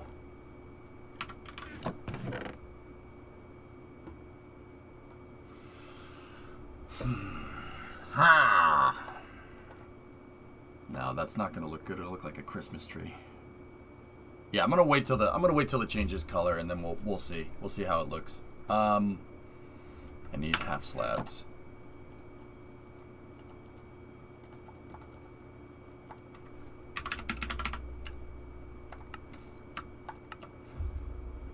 You know what?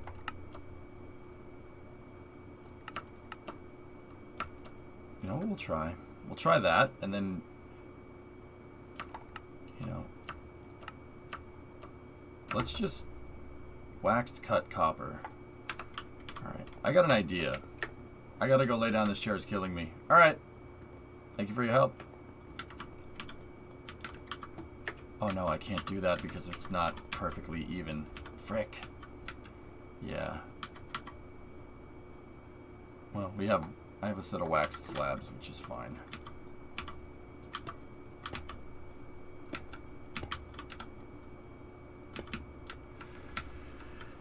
Feel free to check out your shop.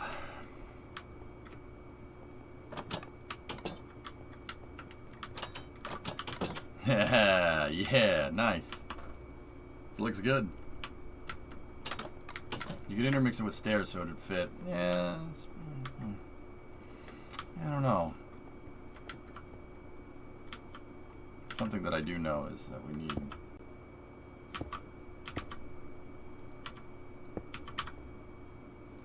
need to not have that like that. And then I got to build up some walls here. Maybe I shouldn't use the quartz for that. But then again, the interior of this... Oh, see that? Look, it has... Yeah, very interesting. The whole top of the ceiling, like, see that? The walls are different colors around the sides. Yeah, we'll probably do that. It'll probably look good. I made an irrigated automatic farm in the desert, and it immediately made enough food that I don't need it anymore. That looks good, man. Cool. Nice, Maz. That's awesome. Yeah, see how it has different colors on the sides there? How long does it take for this to oxidize, just out of curiosity?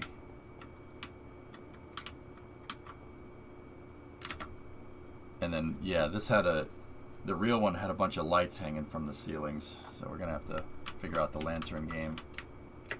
Depends on the weather exposure. Oh, interesting.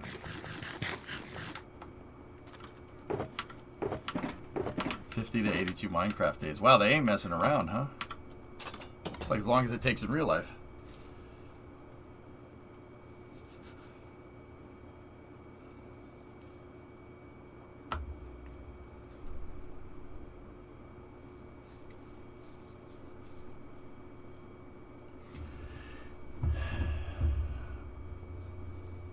How about this? I need to have 2 beacons to cover the subway. How about I do it different effects for each? I mean, username, I don't... It doesn't really matter to me. Use what you... Do what you think. Like, use whatever you think. Sleep. Sleep. Most excellent. Thanks, dudes. Most excellent. Daytime. Yeah. That'll work. That'll work. Does that generate light, Alex? Oh, well. Yes. Yes, it does.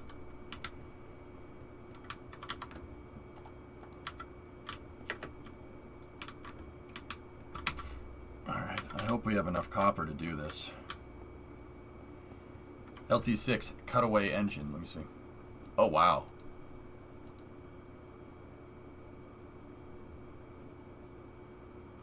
That's cool. I love the butterfly valves between the plenums, Hellfish. So at lower RPMs, it's basically running a dual plane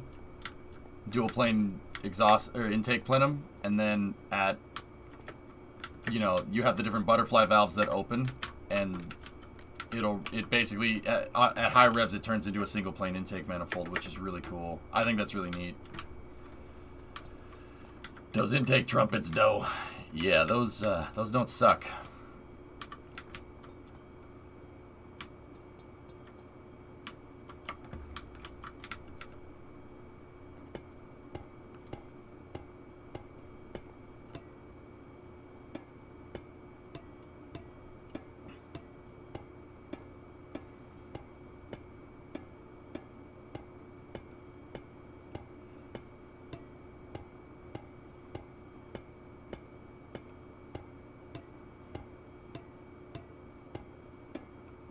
Please have enough. I actually think we might be able to pull this off. How's the city build going? Oh, it's good, drummer.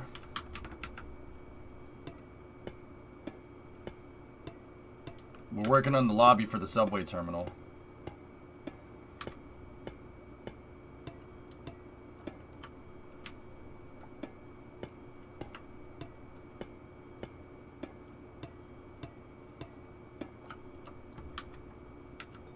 The wall's gonna be right there, so sweet.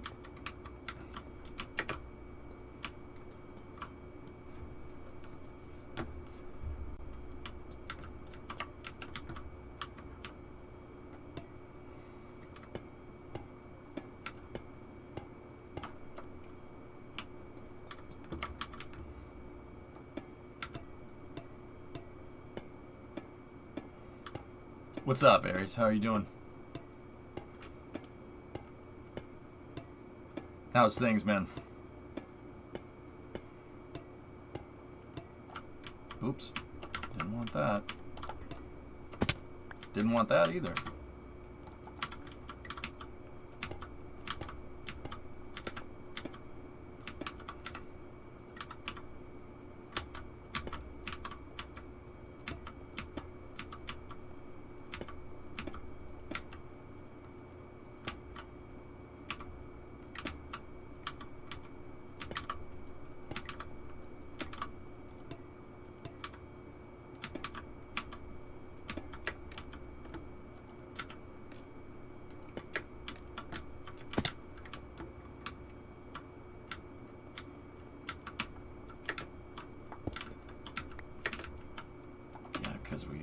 We did low. We gotta. Dang it. The beacons are making it hard to. Freaking. Beacons are making it hard to be precise with the freaking mallet. Or pickaxe. Sorry. Mallet. I mean, that too, but there's no mallet in this game, is there? Nope.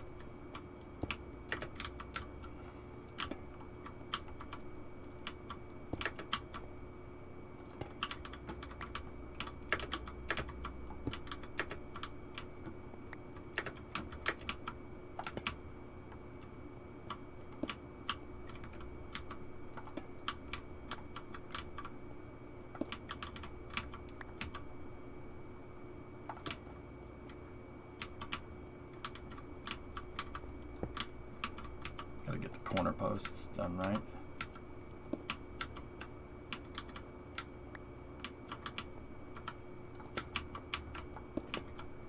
I did it again.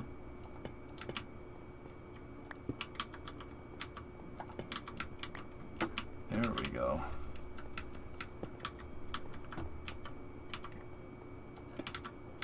Thank you. Okay, now I gotta go up here like this, and we gotta finish.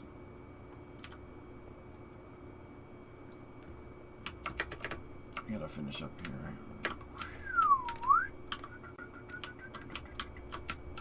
There we go.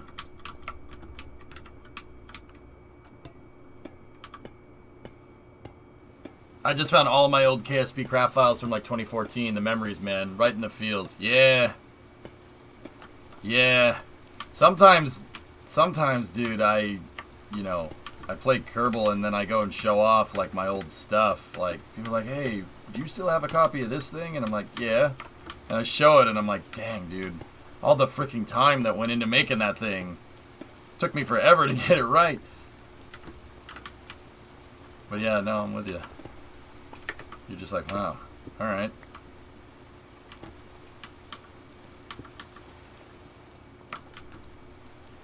Yeah, I should have it. I should be able to. I should have all my old Kerbal stuff, even the stuff before. You said I downloaded my Eurofighter. Hell yeah, that's a good build. I actually did 2 Eurofighter builds. The first one that I built, I built it to look like it. And then I did a second one later, and the second one looks like it and flies like it. Yeah, that took me like a couple of streams to get right. Planes aren't that hard to make in KSP if you know what you're looking for. Like if you know how the plane flies and stuff. And I remember watching Eurofighters go through the Mach loop in Wales, I think. I think it was in Wales. And I was like, oh, okay, I see how it goes. I miss Wings Wednesday. Yeah. Yeah. Yeah, I gotcha. But the 4th Eurofighter, that one flew. Ever see a Super Hornet demo? I don't think so. I've seen the Blue Angels fly, but those aren't super... You guys want to do it, or...?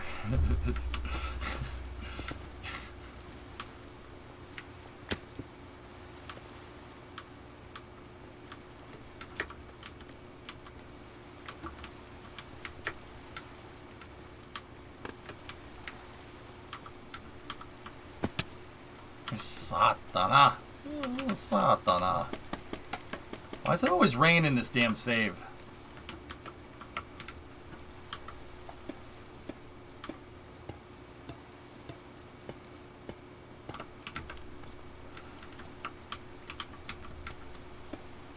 Slash ban rain, indeed.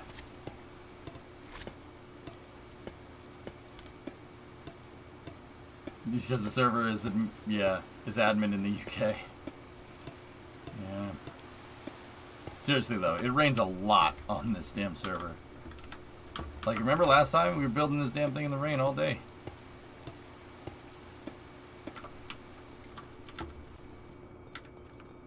Hey, alright. SpongeBob's back.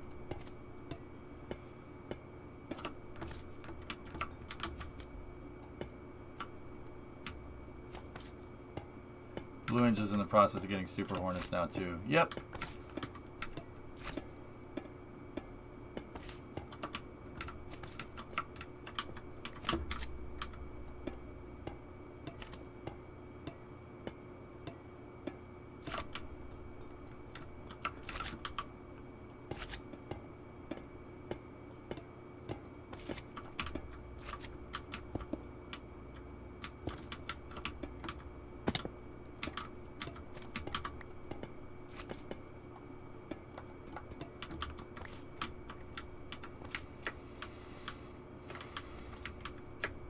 Nice. Alright. It's looking good, man.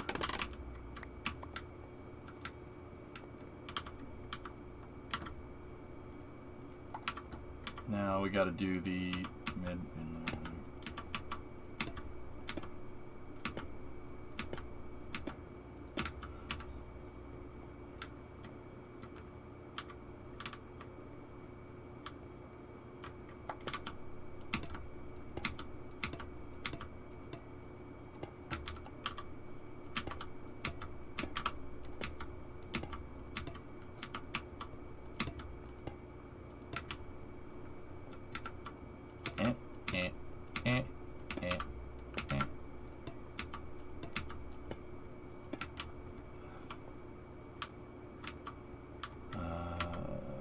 Okay, we got these guys.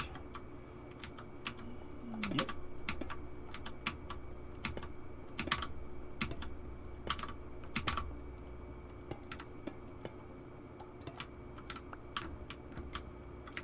That just found a Mark 0 shuttle. Nice. Nice.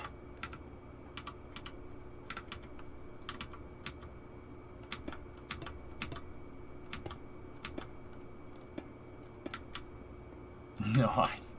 Nice.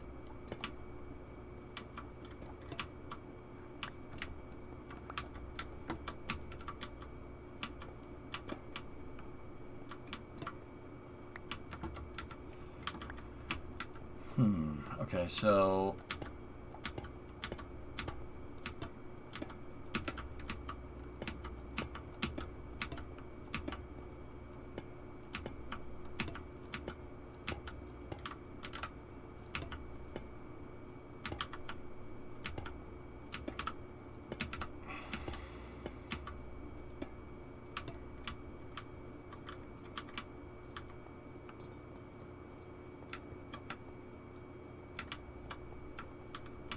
the center pillars are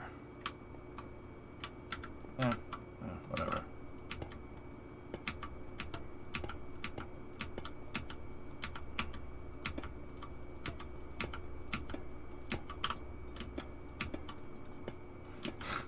Stop doing that, Alex. You're making me laugh. You see run around ding ding ding ding ding ding ding ding ding ding ding ding. It sounds like old Crazy Frog meme. People walking around on the copper. Ding ding ding ding ding ding ding ding ding ding ding ding ding ding ding ding bomb bomb bomb bomb bomb bomb bomb.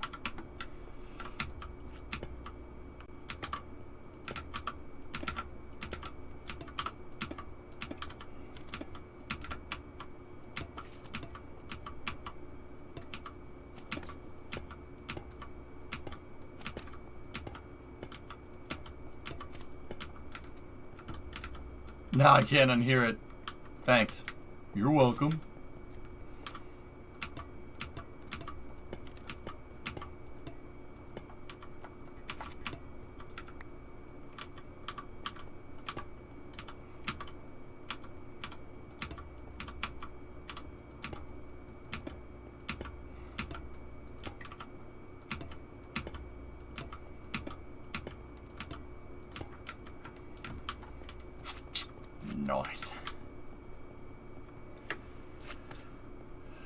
How many people are in the Minecraft server right now? 20?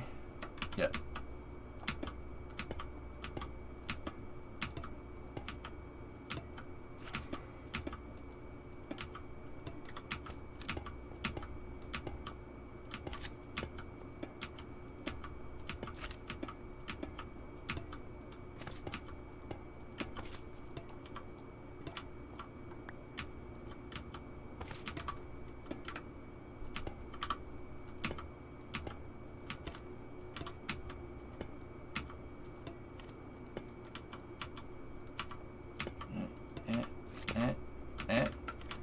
Alright.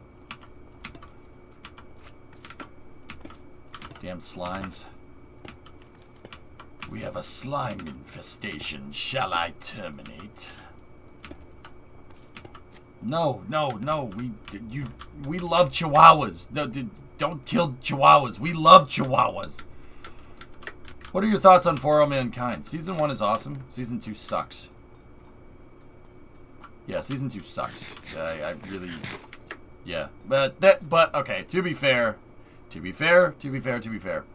I haven't played, or I haven't watched season 2. I saw the previews for season 2, and I was just like, oh, all right. I guess the Enderman was mad.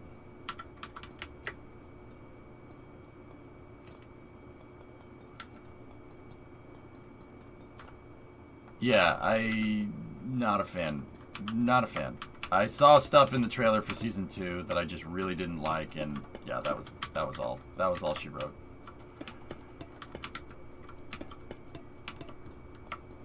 Like, it was that bad. It was enough where I didn't even want to give the thing a chance.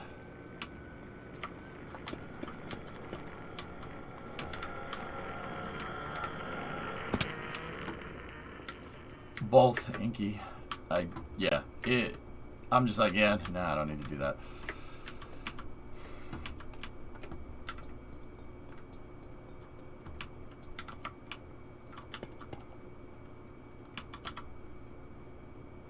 Oh. Yeah, we're gonna need more copper. I might need to clean out the stack. Unless you got more.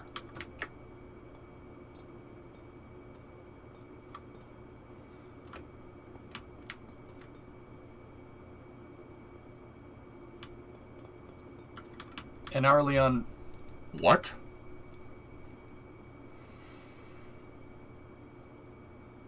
I hate it when they kill. Dude, if that's spoilers for season 2, yeah, I haven't seen it. Yeah, I don't know. Yeah, no, it seems like it's just really annoying. Like, no. Here's the thing. Like, here's the thing with For All Mankind. That is season 1, episode 5. Mission control. If you're only going to see the bottom of the copper, use slabs instead. You'll only need half the amount of copper. I needed to get that inset thing, Ian, so we need... The center parts are going to be slabs.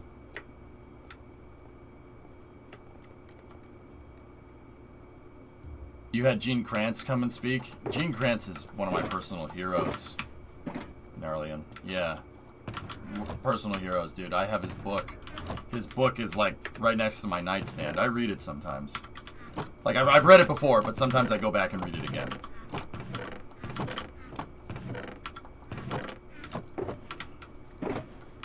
He did a speech at your company? Yeah. That's the thing. Like, they took some creative liberties in season 1. You know, just to make a good story. Right? And that's fine. You know, you did some creative liberties here and there, you know. That's fine. I don't really have a problem with that at all. You know, you know, there was some stuff that was meh, but for the most part, it was pretty dang right. Like, even down to the descent engines on Jamestown. The descent engines from Jamestown are LMDEs. They're lunar module descent engines. Which is right. That's probably what they would have used. That's where the Apollo program was going. They were going to make a cargo lunar excursion module and land base modules down on the surface of the moon. So, very technically accurate to the Apollo applications program. in season 1. It was really good. There was some liberties taken here and there, but for the most part, pretty damn realistic. I really liked it. You know, there was some plot lines in there I just thought were frankly irrelevant to space, but you know, it's fine. Like, I tend to really not like it when people take movie or things that are like space theme or and this is just a personal thing. There's nothing wrong with people doing this. This is just me being an old man. Like, I cleaned out the friggin' copper. I feel bad now. I'm gonna have to get more for the community storage so they can use it.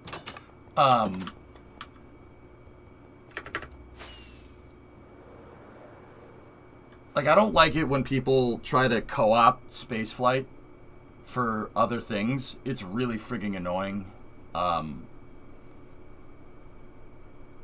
Hey, public, is that a Supra? Go mine copper now. Shut up, serious. It's my server. I can do what I want. Whatever. So, I'm not like... There were some other plots going on, and that's just for character development, and that's fine. I get it. So season 1 wasn't really that bad. It was actually pretty good. Like I said, there were some parts where I'm like, all right. But, you know, nobody gets it perfect. Not even The Martian, which is like hyper realistic. The book was awesome. The book was freaking perfect. But even the book, like, dust storms on Mars aren't enough, like a hurricane. Their atmospheric pressure's not high enough to be able to make winds that powerful. But whatever. That's the whole, you know, you took a liberty, and that's the whole tipping point, haha, for the plot of the show. Like, that's fine. You took some creative liberties with the climate on Mars and made an awesome... Andy Weir made an awesome story with it. I get it. That's fine. Totally okay. For All Mankind did that too, and it's fine. It's all right. But season 2, they took all this awesome sci-fi... Not sci-fi. They took all this awesome technical research and stuff, and then they literally threw it out the window. They threw it all out the window. And once again, hey, if that's what they want to do, that's fine. I'm not going to be like, ooh, you can't do that with your show, you know? All that technical realism went out the window. They have all of a sudden we just have a space shuttle. Like, so why do we have a space shuttle? That's the whole premise of For All Mankind, is that the space race kept going after the Apollo-Soyuz test project. So the Apollo program kept going. And if the Apollo program keeps going, why does the space shuttle exist? The space shuttle was explicitly made because of the end of the space race. That was the sole reason. So if the space race is still going, we still would have had Apollo. So why is the space shuttle even there? That's really strange to me. And then second of all, they make a nuclear-powered space shuttle, and then they go fight Russians on the moon with guns. So first of all, guns on the moon. That's funny. That's hilarious. Yeah, guns on the moon. Okay. You guys gotta understand, seeing guns on the moon is about as stupid as seeing a muscle car driving around on the moon, working. Because most guns, the guns that they were using, are, they're air-cooled. Air-cooled. Operative word. Air-cooled. Pretty sure you don't have that on the moon.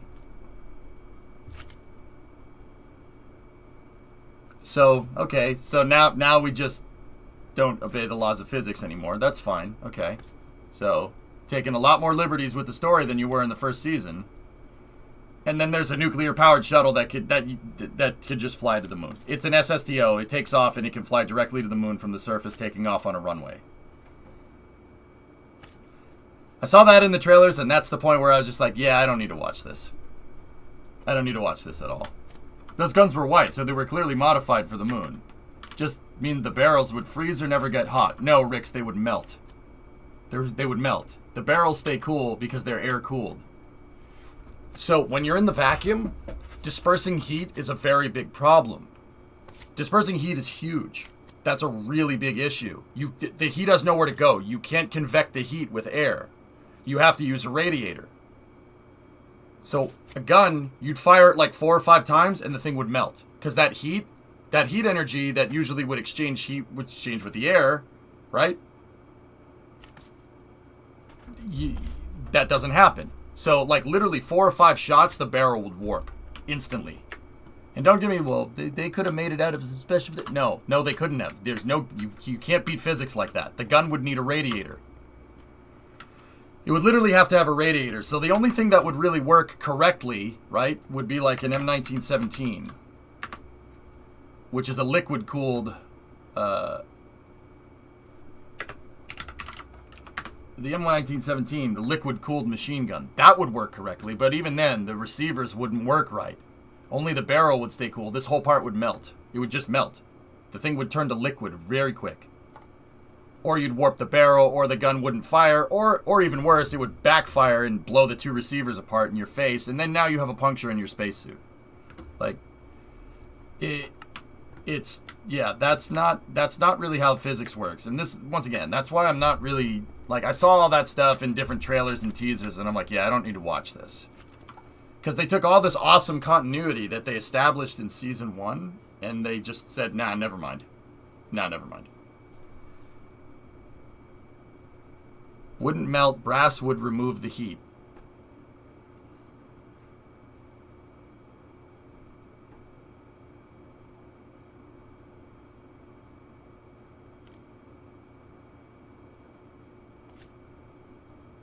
No, yes, it...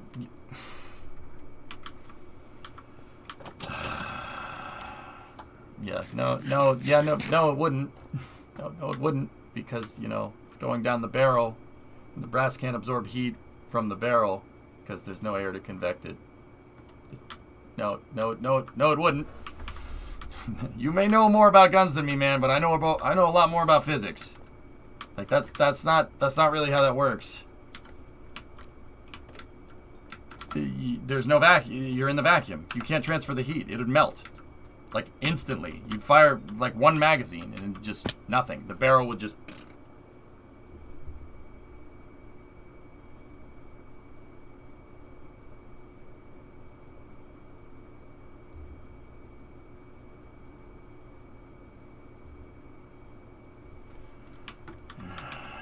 Yeah, but Hellfish, you're not gonna flux that. You can't flux that much heat via radiation through a brass round in a vacuum. It's just not, dude. I'm telling you, it doesn't work that way.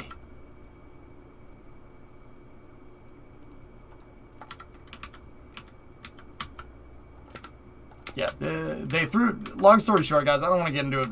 Well, the gun would have done this. No, it would overheat. It would absolutely do that. Like I said, it's about as silly as seeing a muscle car drive around on the moon and being like, yep, we modified it to work. It's like, it has an internal combustion engine, and you modify...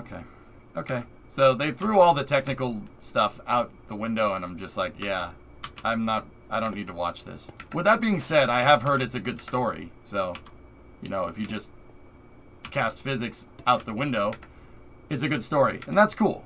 Like, I don't mind it. I'm just telling you guys why I don't like it, you know? I know people like it, and I know people are into it, and that's all cool. It's fine and dandy. Yeah, I guess it's a really good character story, but once again, I don't like that they went through all this exposition in the original story to establish, like, dude, the story in For All Mankind Season 1 is built around, like, making sure that they're obeying the laws of physics, right? And it, you know, they basically just went against all the exposition that they established. Like, all the storylines that they established in the first season, they just threw that out the window.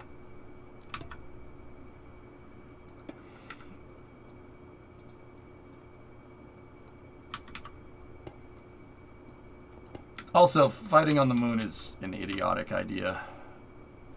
Like, the idea that you know, in some kind of space moon warfare, you'd use, like, guns or something is just stupid.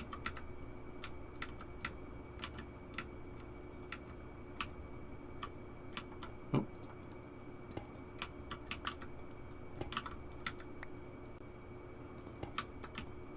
That needs to be like that.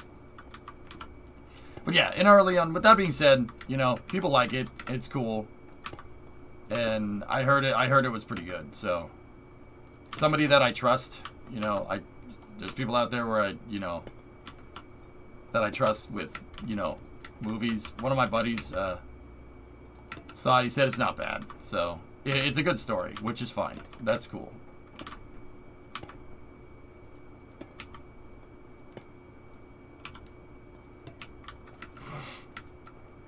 It's the old bait and switch. Yeah, Enraged, I don't know, man. I really don't like... I see this. I see it all the time, dude. I really don't like it when a TV show... I have a theory for how, like, they set this stuff up. I call it Walking Dead syndrome. So The Walking Dead, first and second season, are generally regarded by most as a really awesome show. It's really fun to watch. It was a great, really good time, really fun show. A lot of good action, a lot of zombie fighting, you know. And then you get to season 2, and they just spend a lot of time talking. And then you get to season 3, and they spend more time talking. And then you get to season 4, and then it's even more time talking, even like 9 episodes of establishing exposition, right? And then like maybe 1 episode at the finale that actually has some action. It got to the point where like there were entire episodes in a show about the zombie apocalypse with no zombies.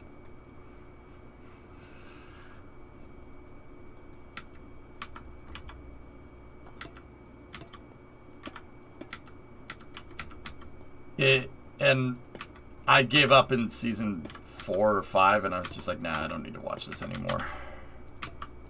Yeah, and I noticed that they lure you in with like 2 really good seasons that are high budget, and then the rest of the seasons are not nearly as good, and it's just talking. People just talk. Like, I understand that characters need to use, you know, you use exposition. Like, characters need to talk, and the scripts are what explain... Username. Come on, man. Come on. Come on. I got this, dude.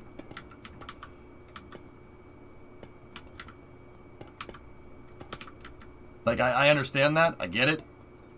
But, man, when you need 9 episodes to explain 1. It's like, oh, okay. Oh, yeah. Yeah, Boba Fett isn't bad. I've been watching Book of Boba Fett. I don't mind it. It's, they definitely took a... Yeah, Boba Fett is strange. I don't want to spoil anything. They definitely took a different direction, with some of the episodes than I thought they were. And don't get me wrong, it's pretty cool. Like,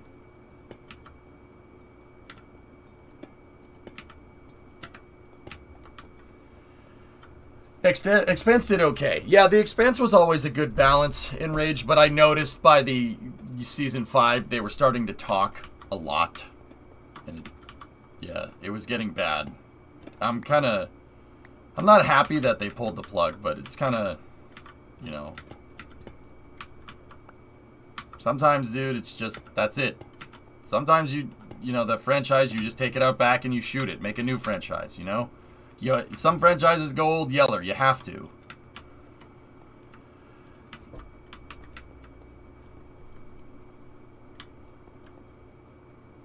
Yeah, exactly, Brim. The different direction that I took it, I would imagine, is just exposition for explaining what's going to happen in the later parts of the season. Which is fine. That's okay. I don't mind that. Movies do that a lot. Sometimes, you know, like the first act will be about one character, and the second act will be about another main character, another protagonist, right? And then in the third act, both of those protagonists meet each other and they work together. That's fine. That's I don't mind that. That's not just talking. That's explaining you're explaining exposition over time, and it's leading to something. In The Walking Dead, it really never, like, it leads to stuff, but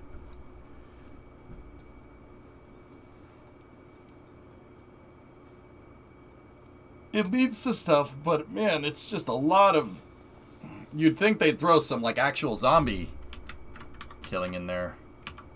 But anyway, like, whatever. I'm not trying to be super critical. This is all from my point of view, dude. And, you know, like, people like Walking Dead, and, you know, I've liked Book of Boba Fett thus far, and it does have a lot of talking in it. Like, see, the interesting thing is like, you know, I just said, like, Walking Dead, like, I just said Walking Dead is, like, it's annoying because it's a lot of talking and it never leads to anything. It leads to, like, one thing. You use 9 episodes to explain stuff. But Book of Boba Fett, you know, now that I'm thinking about it, Book of Boba Fett does that, too. And you could definitely tell that it's leading to something. So why is Walking Dead annoying and Book of Boba Fett isn't?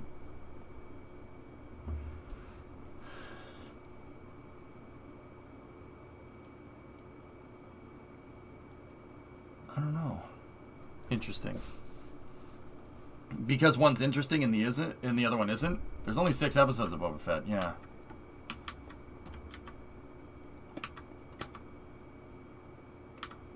Yeah, I don't know. The Walking Dead was like going on its like 10th season or something. Something absurd. It's repeated over all the seasons. Yeah. I noticed The Expanse was starting to do that at the end, and it was very annoying. But they, you know, the last season kind of made up for that.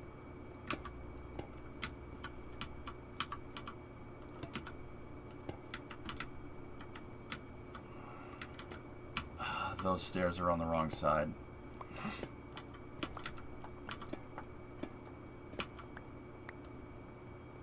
The stairways have to be against the smooth blocks, like that.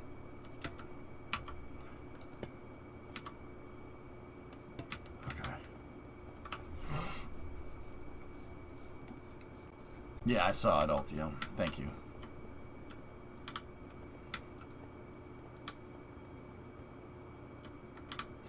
But yeah, I mean, I don't know. It just shows, like, I don't mean to be a dick. Like, you know, this is just from my perspective. People are going to disagree with that. That's totally cool. People are probably going to call me a wacko. That's fine. I just really don't like it when... I really don't like it when shows and movies do what The Walking Dead did. They're just... You're building all this stuff up, you're introducing characters, and it seems like they just introduce characters for the sake of introducing characters, and those characters don't really add anything to the overall story. It's kind of like you're shooting from the hip as you go. So it's not like... It shows that sometimes, you know, it's... Oh, I'm going to need 5 seasons to explain this, like, whole story arc, right? As opposed to, I'm going to need, like, 1 season to explain this story arc. Right? And then, you know, season 2 happens and you're like, okay, all right, what do we do next? We need to make a new story arc. You know what I mean? Like, it shows. It shows when it's thought up that way. And that could just be the design process, but there's also budgets. And, you know, you could say, like, oh, I want to make this show, I want this show to last 5 seasons, right? And then, you know, you do 1 season and then the production company says, no, piss off. This show sucks, you know? It's more complicated than that, right? Like I understand that. It's not that easy, man. You know, some shows, you know, did really well and then they canceled them, you know. They canceled them. Right, like Firefly. You know, some shows, you know, weren't well, actually Firefly wasn't popular when it came out, but then it became popular over time. If the company didn't pull the plug on it so fast, they would have had a really awesome franchise, right? Like, sounds like Supernatural. First few seasons were pretty good, then the rest... Oh, yeah, Dish, exactly. Yeah, no, Supernatural does that too. The first few seasons are amazing, and then they started just... freaking... like, introducing all this different stuff, like... And don't get me wrong, some of those were pretty cool because they're introducing the world and how Supernatural works, but I really liked it when it was, you know, Ghostbuster X-Files, dude. It was really good. And then, yeah, after a while, it was just talking. Lots of talking. Yeah, no, Dish, I'm with you on that one.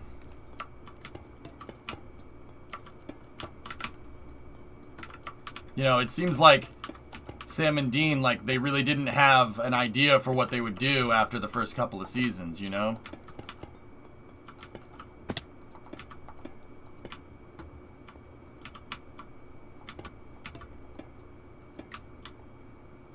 Like, the show's, like, what... Dish, you're right. What happens in the early episodes, and then, like, if you look at Supernatural in some of the later seasons, it's, like, unrecognizable from the earlier seasons. It's very strange.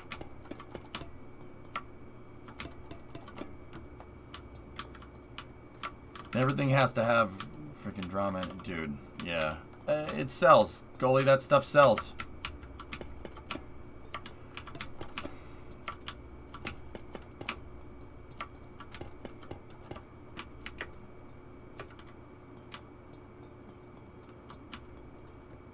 Serenity looks pretty amazing, yeah. This last row is... The last row is not right. It's going to be offset. So I'm going to need to get rid of this right here. But yeah, like, once again, I'm not trying to turn this into, oh my god, this show sucks. It's so easy to be a freaking critic. You don't know, like, it's not just like, oh, I'm gonna make a show and I'm gonna intend it to suck. You know what I mean? Like, there's a whole pipeline to it, and it's a lot more complicated than one might think. You know, it has, there's production and scheduling and all this other stuff. I mean, it's tough, dude. It's tough to organize a production like that. I know people that work in the film industry. That's not easy. And I get that. Like, it's really hard to make a really good show, you know?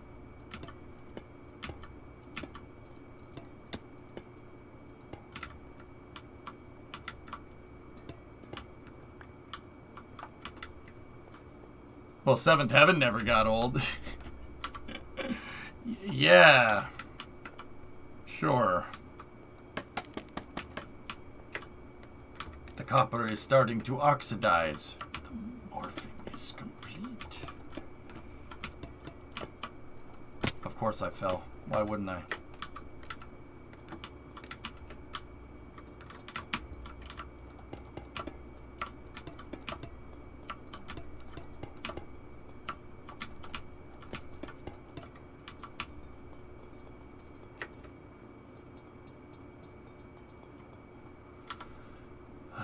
Okay, I'm gonna need...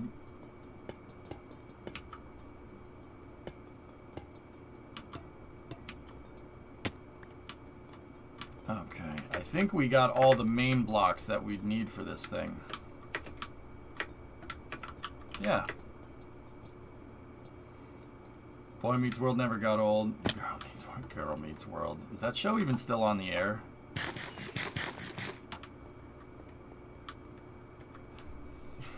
You just like staring at Jessica, but yeah, right. What are you building? LA subway terminal, Da Vinci. I gotta go get more staircase blocks. I'm trying to make the entrance hall to the train station, which looks like this.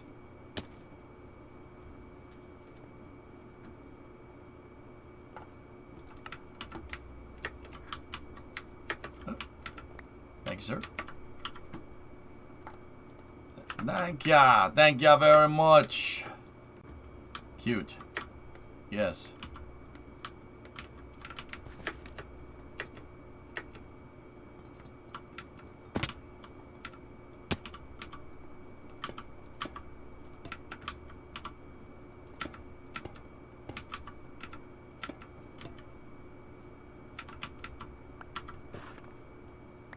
Thanks, buddy. But yeah, guys, like, you know, at the end of the day, there's so many different shows, you know, out there. You know, you can find whatever show you like. You know, some people like For All Mankind. That's fine.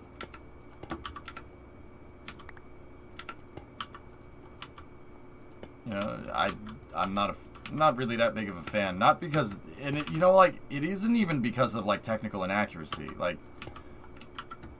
And once again, I'm not trying to diss on the story. The story is good too, from what I understand.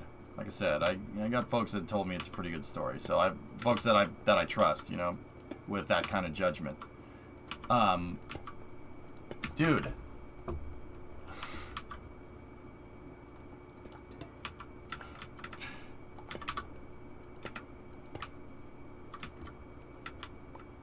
But yeah, you know, like, doesn't matter. Don't waste your time hating things. Put that effort into liking, finding a show that you like.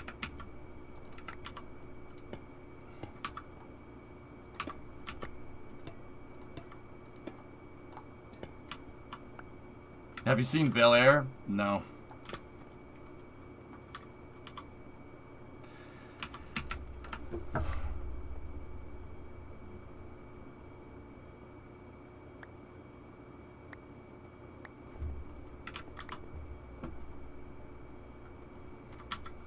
You guys filled my inventory up. Here, take this. It's interesting. Dish, I'll be honest with you, you know, like, I'm very jaded to anything reboot nowadays. It's just, sorry, like, there's been too much rebooted stuff or, you know, bringing back old franchises that just were terrible. I'm highly skeptical of stuff like that, dude. I'm kind of to the point where, like, dude, I want new ideas. Like, really would like new ideas. Can we not just rehash the same old stuff, please?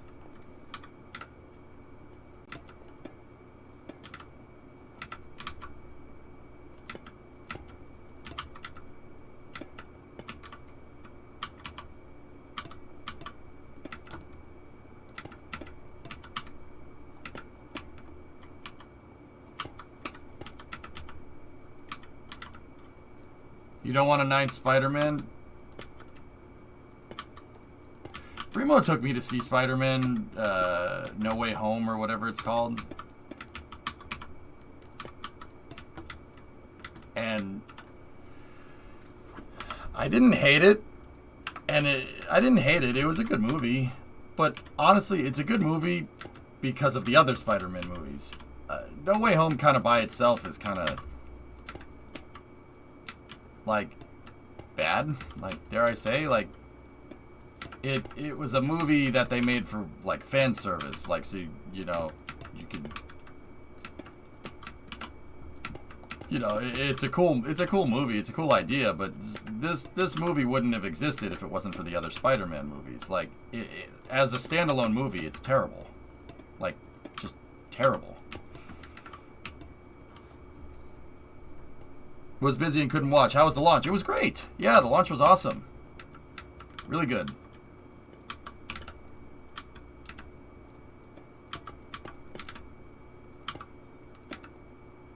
But then again, Spider-Man No Way Home is like one of those exposition episodes, like from Walking Dead for the most part. The movie exists to kind of lead into other movies, and that's about it. Like,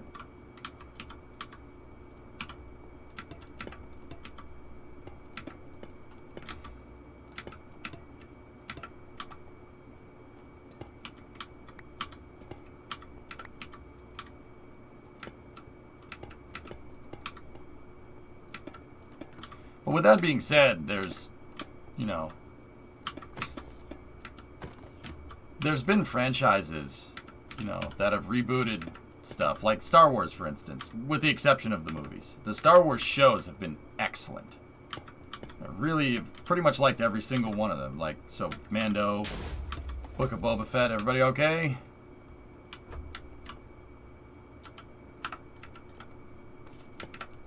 They've just been really freaking good. Like, I have nothing but good things to say. So, I don't know. You know. But then again, I'm a huge Star Wars nerd too, so could be biased. It could be bad and I just don't see it. Why did you make it snow again today? It snowed? I haven't... oof. I haven't looked outside today.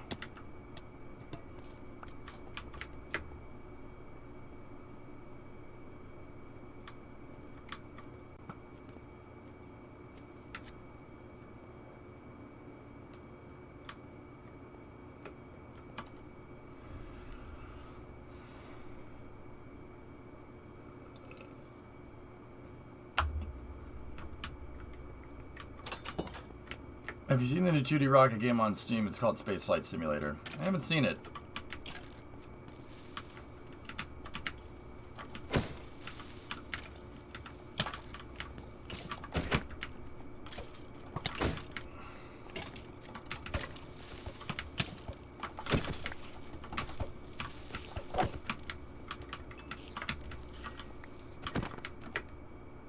Hey, can one of you guys work on getting the lights up in here so that doesn't happen?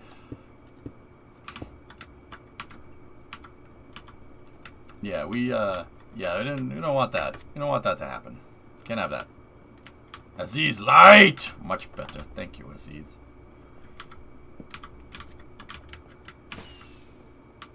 I mean, that'll work for now. But yeah. What is that? That's a beacon, right? Or something? A glow rod or something? I don't know.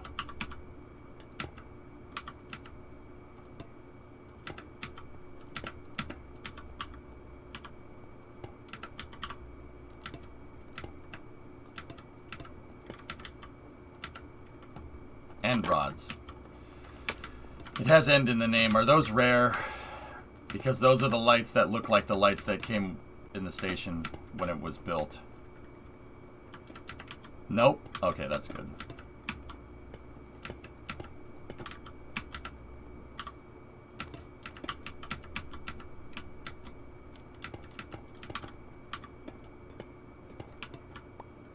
You can craft them? Oh, that's cool. Yeah. Start getting the lights in here so we don't have baddies spawn. Because as we build further, as we build more of the building, it's gonna, we're gonna start building up with it, and it's gonna, you're gonna have more and more of,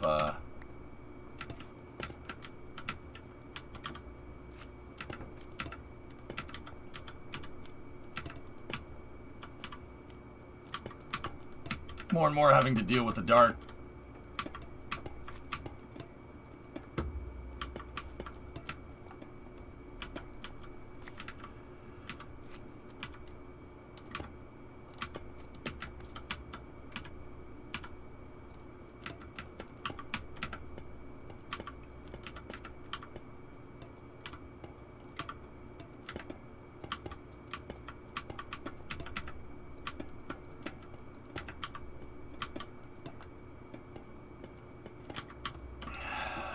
Almost got this figured out. Speaking of Star Wars, have you seen the new video on the Galactic Star Cruiser? No.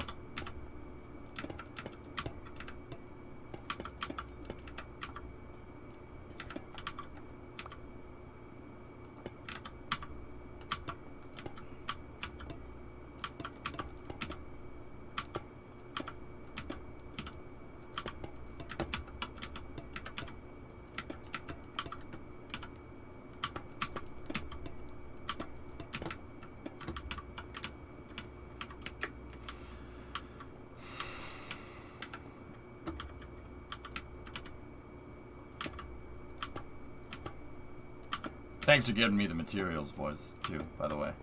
Appreciate it.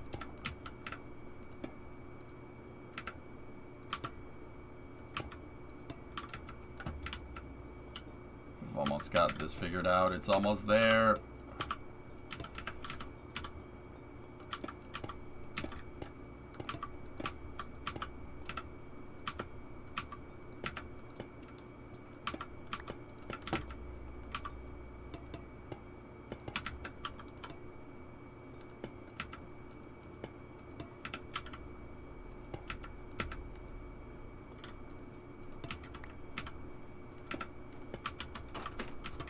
Hello, sir. I said Space News would go to 5 o'clock today because of the Antares launch. Alright. Well then. Just wanted to make sure this is all above ground.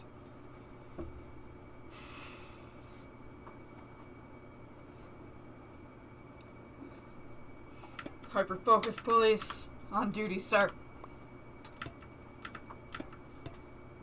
Space News is at 5? Yeah. I'll see it to it that happens, sir. That's weird. This is weird. I don't like this at all. This is very strange. This is weird. She actually bought the police hat. Ugh. Oh boy.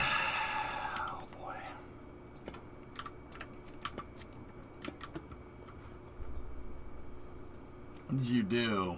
I asked Primo to help me make sure that I start Space News on time. It's because, Hearts of Iron. like playing games like Hearts is a little bit on the addicting side.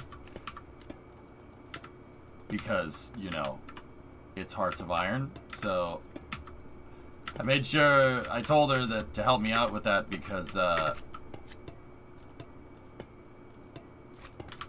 yeah, I don't want to end up just playing Hearts of Iron for like 20 hours straight, because that's what happens when you play games like that.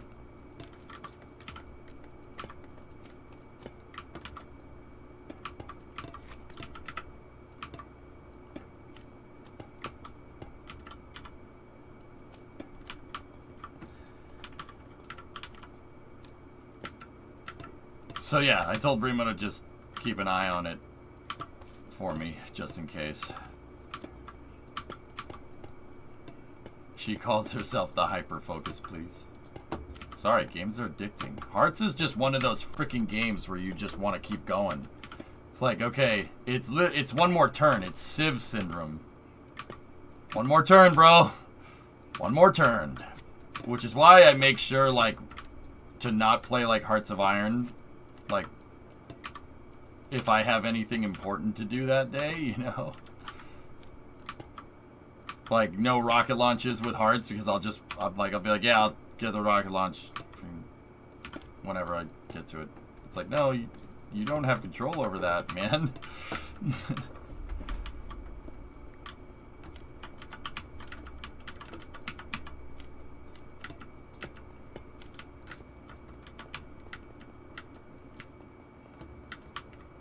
Almost done. Primo police officer emote. Oh, jeez.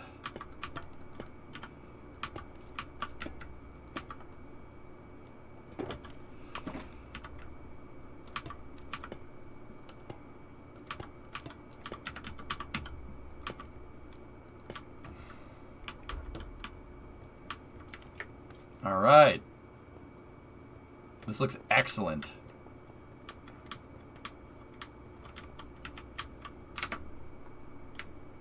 Really, not bad.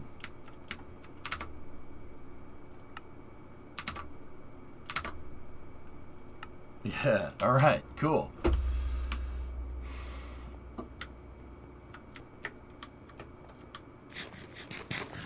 Why not wood, though? Well, I thought the copper would stain the right color, dude. If it changes, you know, if it starts to change color and if I don't like what I see, I'll switch it to wood. Kyron suggested oak, but I think this is going to look good.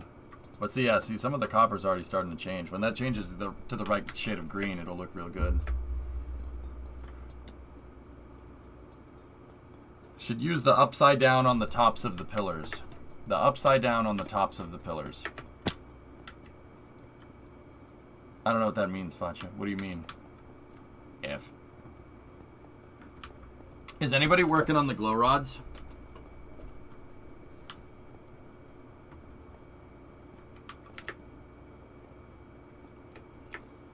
The steps. Oh.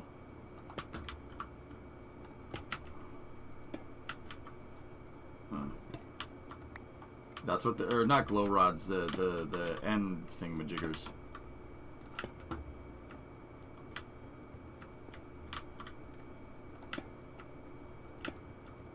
I don't know the name of it, glow rod. I was about to say fuel rod, but fuel rod is the name of one of the guns from Halo. Yeah, I like this. We can do that.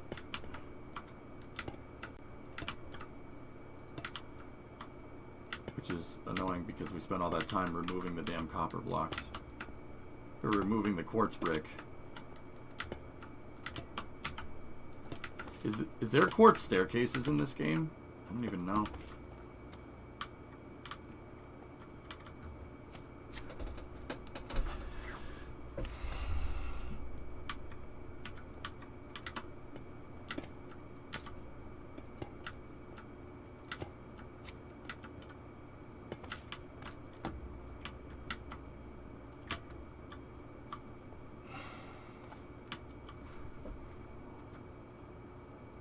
Might need a wax to seal the copper at the right oxidation level. Yeah, why? We'll see what it looks like. We probably shouldn't have done the whole damn sealing, but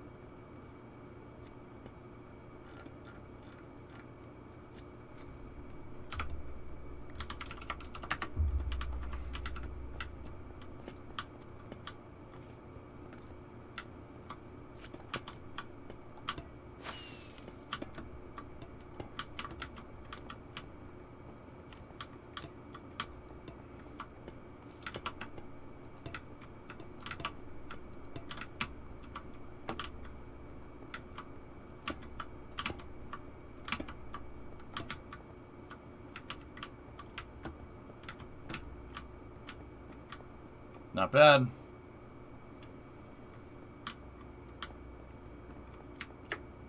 Yeah, Alleviate, it's coming along. She's coming along. Looks real good.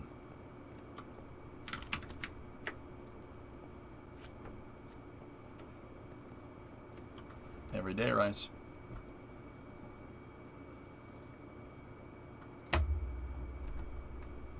Do they make a single square that can fit the gap? No. I wish. But yeah, but that's what we got to deal with. It's fine. Yeah, this is fine. This is good enough. Happy with it.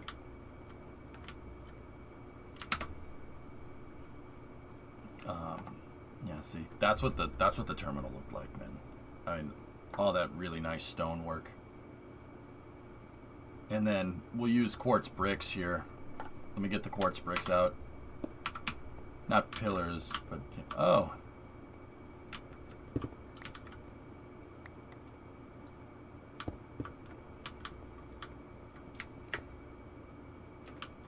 I was gonna say we could do that for the bottom here, but I don't think that's gonna look right.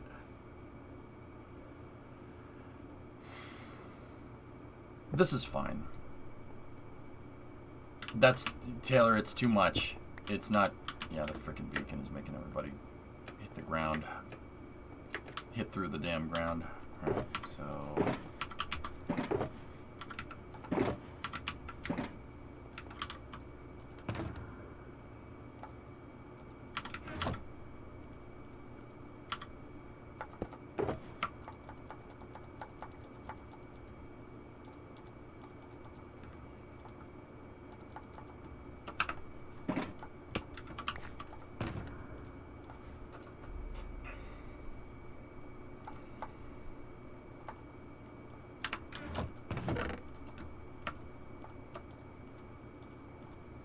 okay.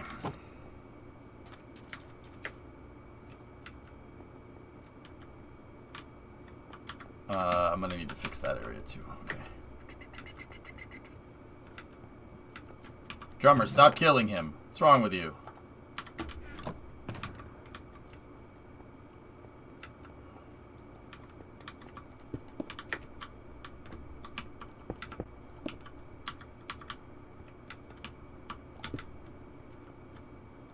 He's a madman.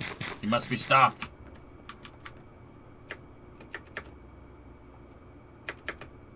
Don't make me destroy you.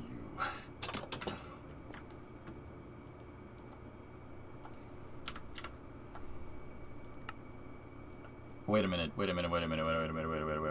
People are gonna yell at me, aren't they? To use the stone cutter. Hold on. I'm hip to your games, Gypsy.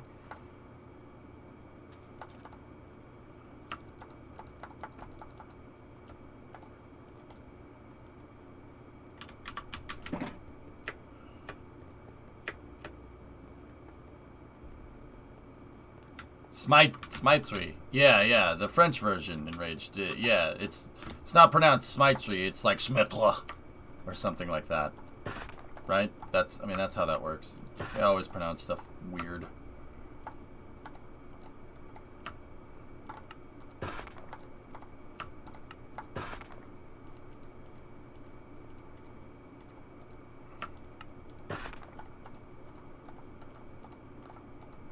Alright, let's see where that takes us. Got a little bit of time here left, so let me start working on the wall here.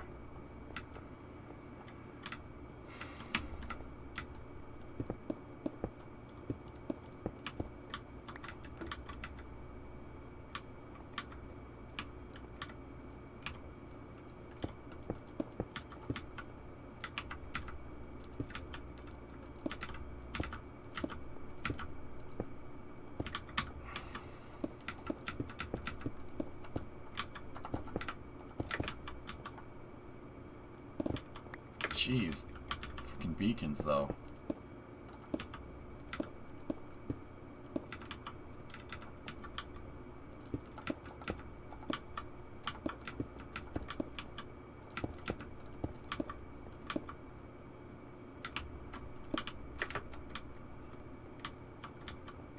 Iron pick for precision mining. Yeah. Okay.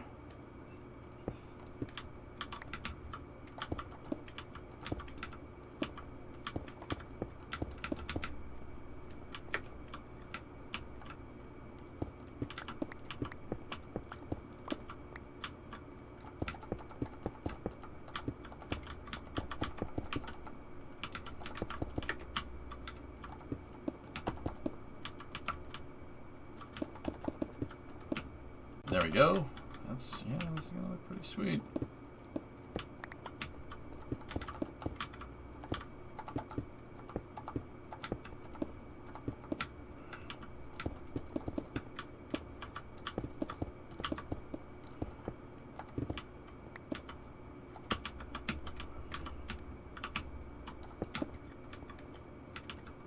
We have to get rid of the stone.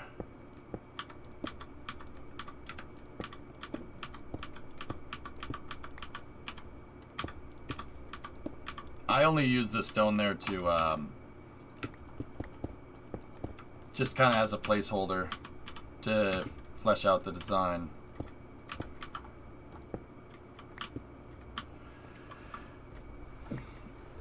How do rocks buy their milk in quartz?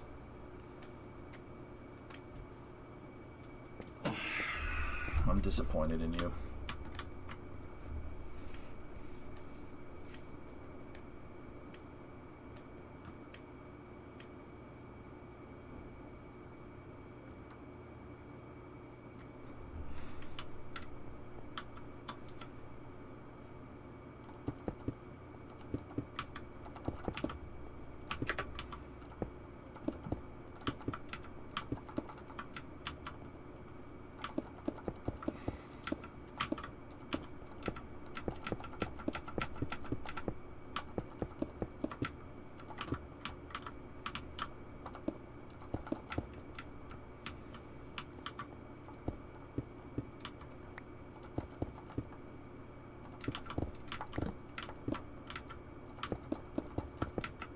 Starting to get dark in here.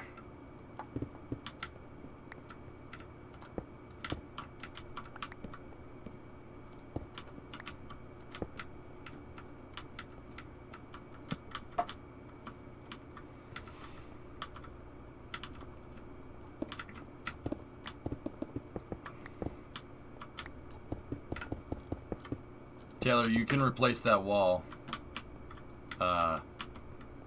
You can replace that wall with, yeah, quartz brick.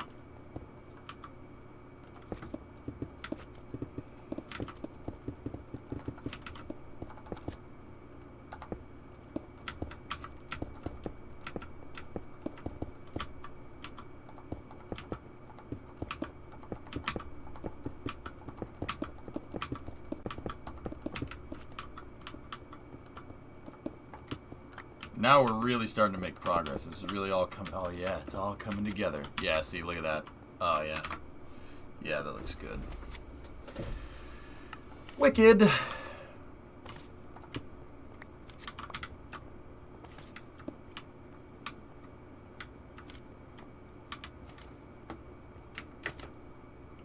Why are there so many slimes?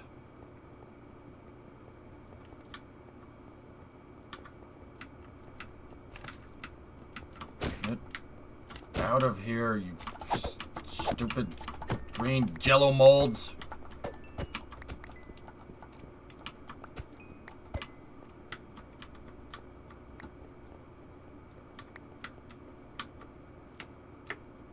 Yeah, I know, it's the swamp biome, isn't it?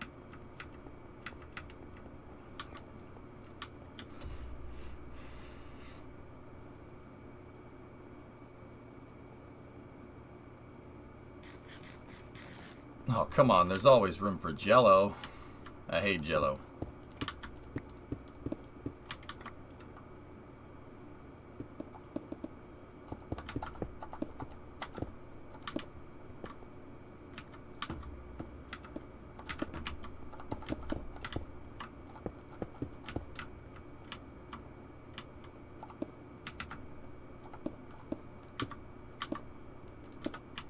I think that's how tall I made the other door, but I'll have to look. Because there's like a main entrance here. And how big did I make it over here?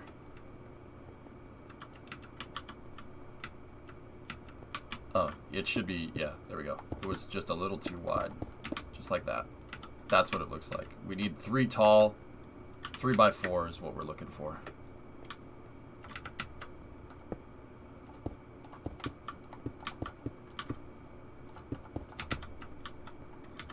That's 3 by 3. It's like I can't count. I know. Strange, huh?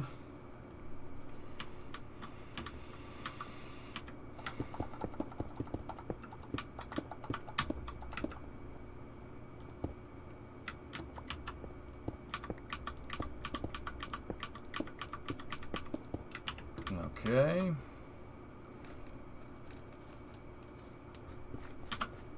Oh, this game is so sad. Yeah, right. It's almost like, you're just saying stuff, without us really asking you to. People giving unsolicited opinions in 2022? Please tell me more. Can I interest you in lamps? I love lamp.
Anybody gonna kill that guy, or no? All right.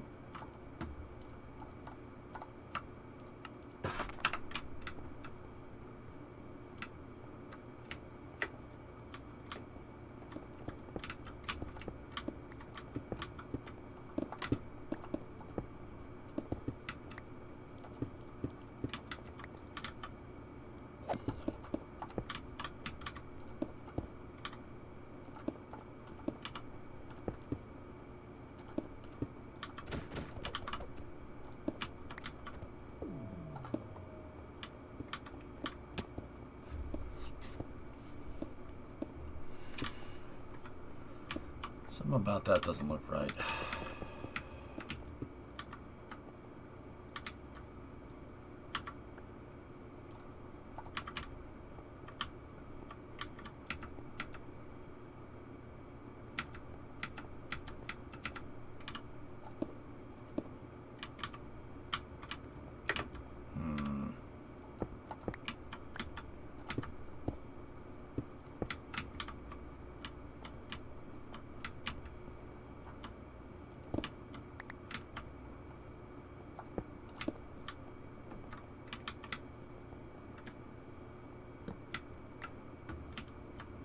One space shuttle? Oh, I don't know. Actually, you know what? Get rid of that.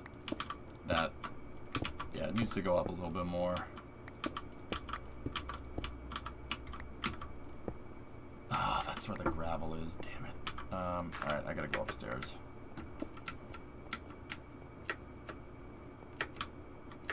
Air and Space Museum? We already have that, Boring. And we have a submariner? Navy Museum?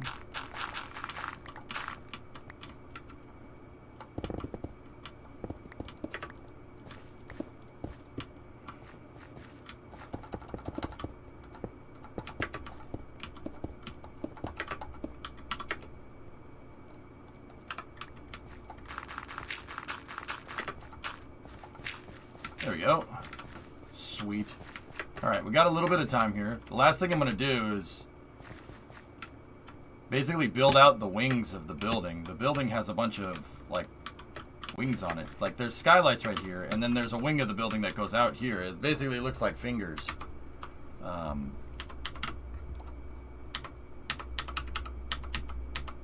Yeah, see? We gotta... I'm just gonna see if we can mark some of this stuff out and get kind of an approximate. So, how wide is this one? The wing here on the forward, on this side, is 1, 2, 3, 4, 5, 6. I've screwed up. 1, 2, 3, 4, 5, 6, 7, 8, 9, 10, 11, 12. So we're 12 wide. And then we have the skylight there, which is a spacer. So we would have, and this one is inset a little bit, see? And then you can see the skylight right there. Looks like we may have made the skylight just a little bit too tall. That's alright, it'll be fine. So that's 1, 2, 3, 4, 5, 6, 7, 8, 9, 10, 11, 12.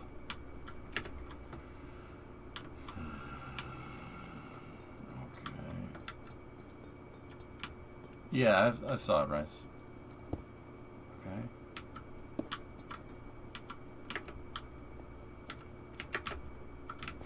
You know, that doesn't really line up with the pillars, you know?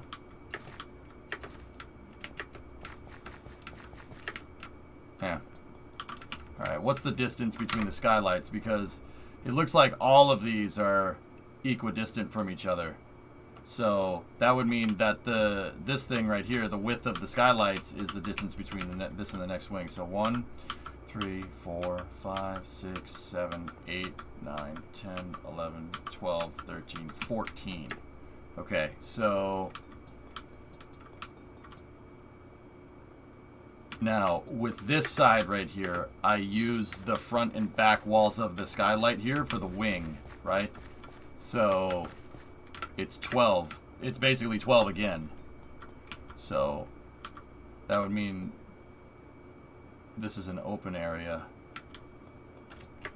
And it would mean, hang on, where's the skylight? Yep, right here. So we'd have this. I blanked. Damn it. Ugh. 1, 2, 3, 4, 5, 6, 7, 10, 11, and 12. Which means I count the inner blocks on here. So 1, 2, 3, 4, 5, 6, 7, 8, 9, 10, 11, 12. It is 12. Okay. So that means that right here. So that's 1, 2, 3, 4, 5, 6, 7, 8, 9, 10, 11, 12. And then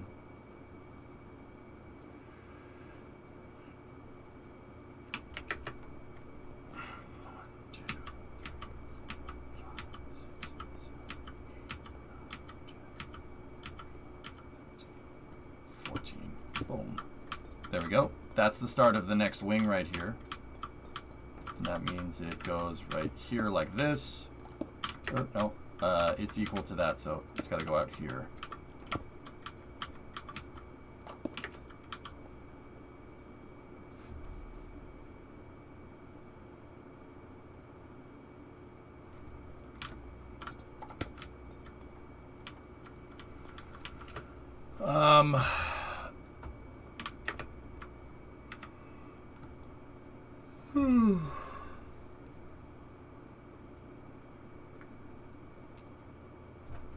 Are all these the same width? They all are. So theoretically, if I measure this a couple more times, we should get all the way to the other end of the building.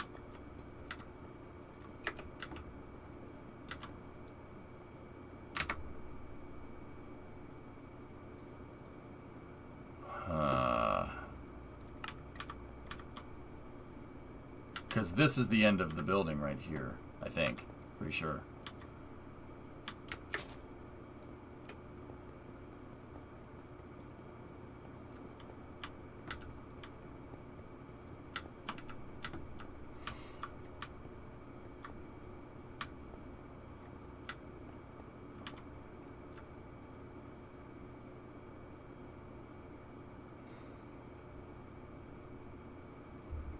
Almost 5 if you don't want the space police showing up again. Yeah.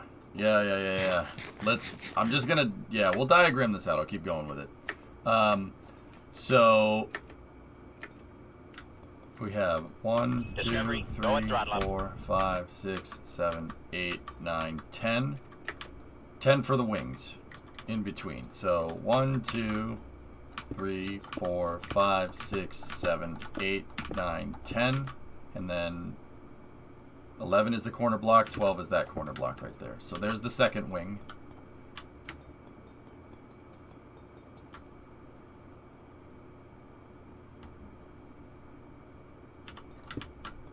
And then this one is 14, so it's 12 in between. So there's the corner blocks. That's 1, 2, 3, 4, 5, 6, 7, 8, 9, 10, 11, 12, 13, and then 14. So that's 12 in between, which means this goes all the way back out here.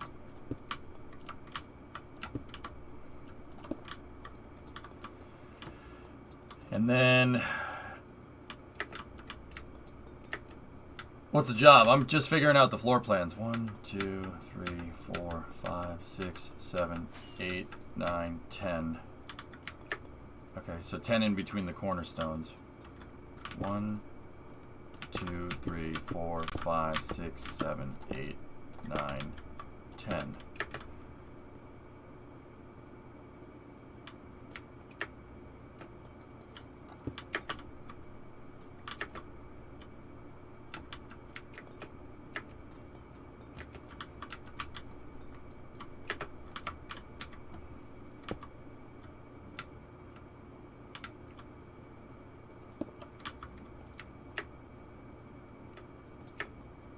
Huh.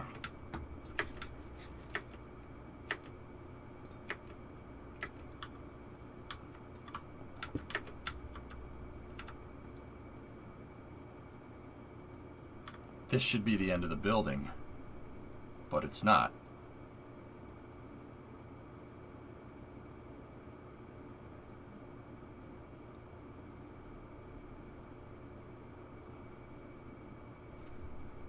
And that wing, yeah, this is all...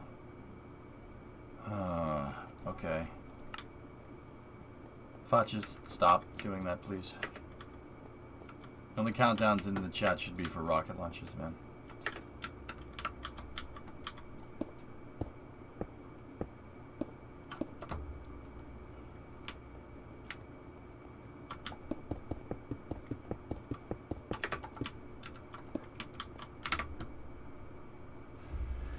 Yeah, the spacing on the wings isn't right. Damn it. This isn't spaced correctly. I don't know where the bad measurement is, but we should have been able to do that, and it should have been perfect. Maybe our skylights are too big. Because 1, 2, 3, 4, 5, 6, 7, 8, 9, 10. Yeah, our skylights must be too big. That must be where, the runway's finished. Nice. That must be where we're going wrong.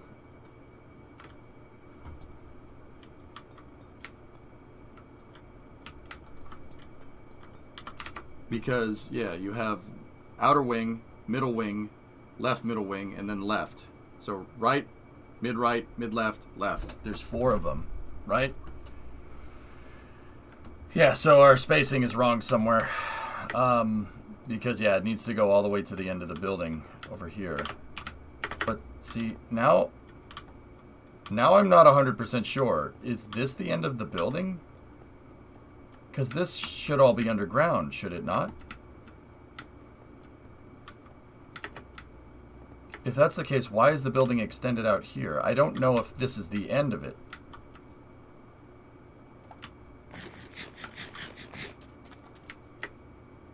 I had a corner block marking it, but I don't know. I may have screwed this up, dudes.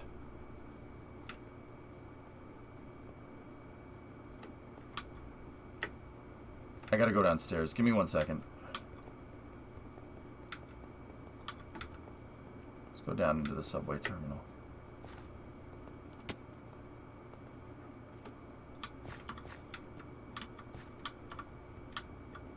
So, like, the building should stop, like, 8603. 80,603. Remember that.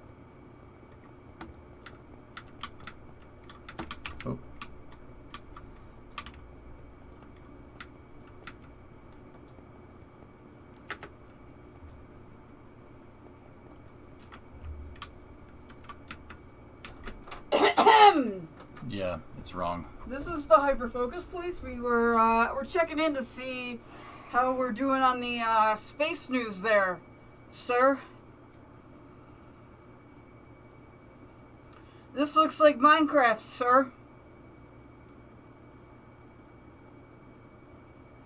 It's the space police or whatever. Here come the space cops. Here come the space cops. Sir, it's 5 o'clock. I believe you told me that was time for space news. Yep. And this does not look like space news. Hey, rocket engines and stuff, chat, dude. Look, wow. Rocket engines. Much wow. Do I have to get my handcuffs, sir? No. Why the frick do you have handcuffs? Oh my god. They come with the job, sir!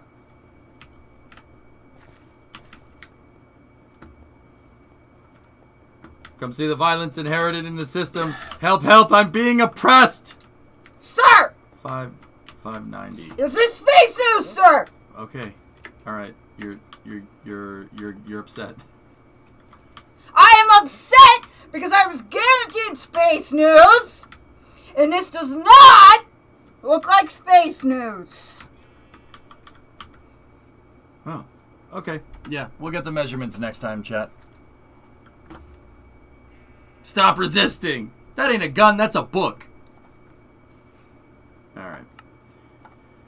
We will accept this. Thank you, sir. When I said remind me of the time and make sure that when I said help me with my time management for space news, this is not what I had in mind. The building length is correct. I measured it on Google Earth. Alright, Supercraft. If you want to help diagram out where the fingers are on that building, that'd be good.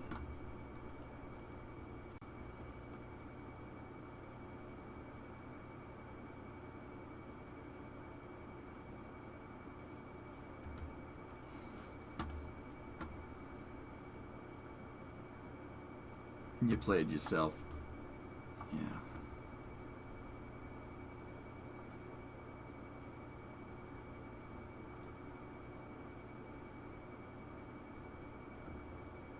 Word.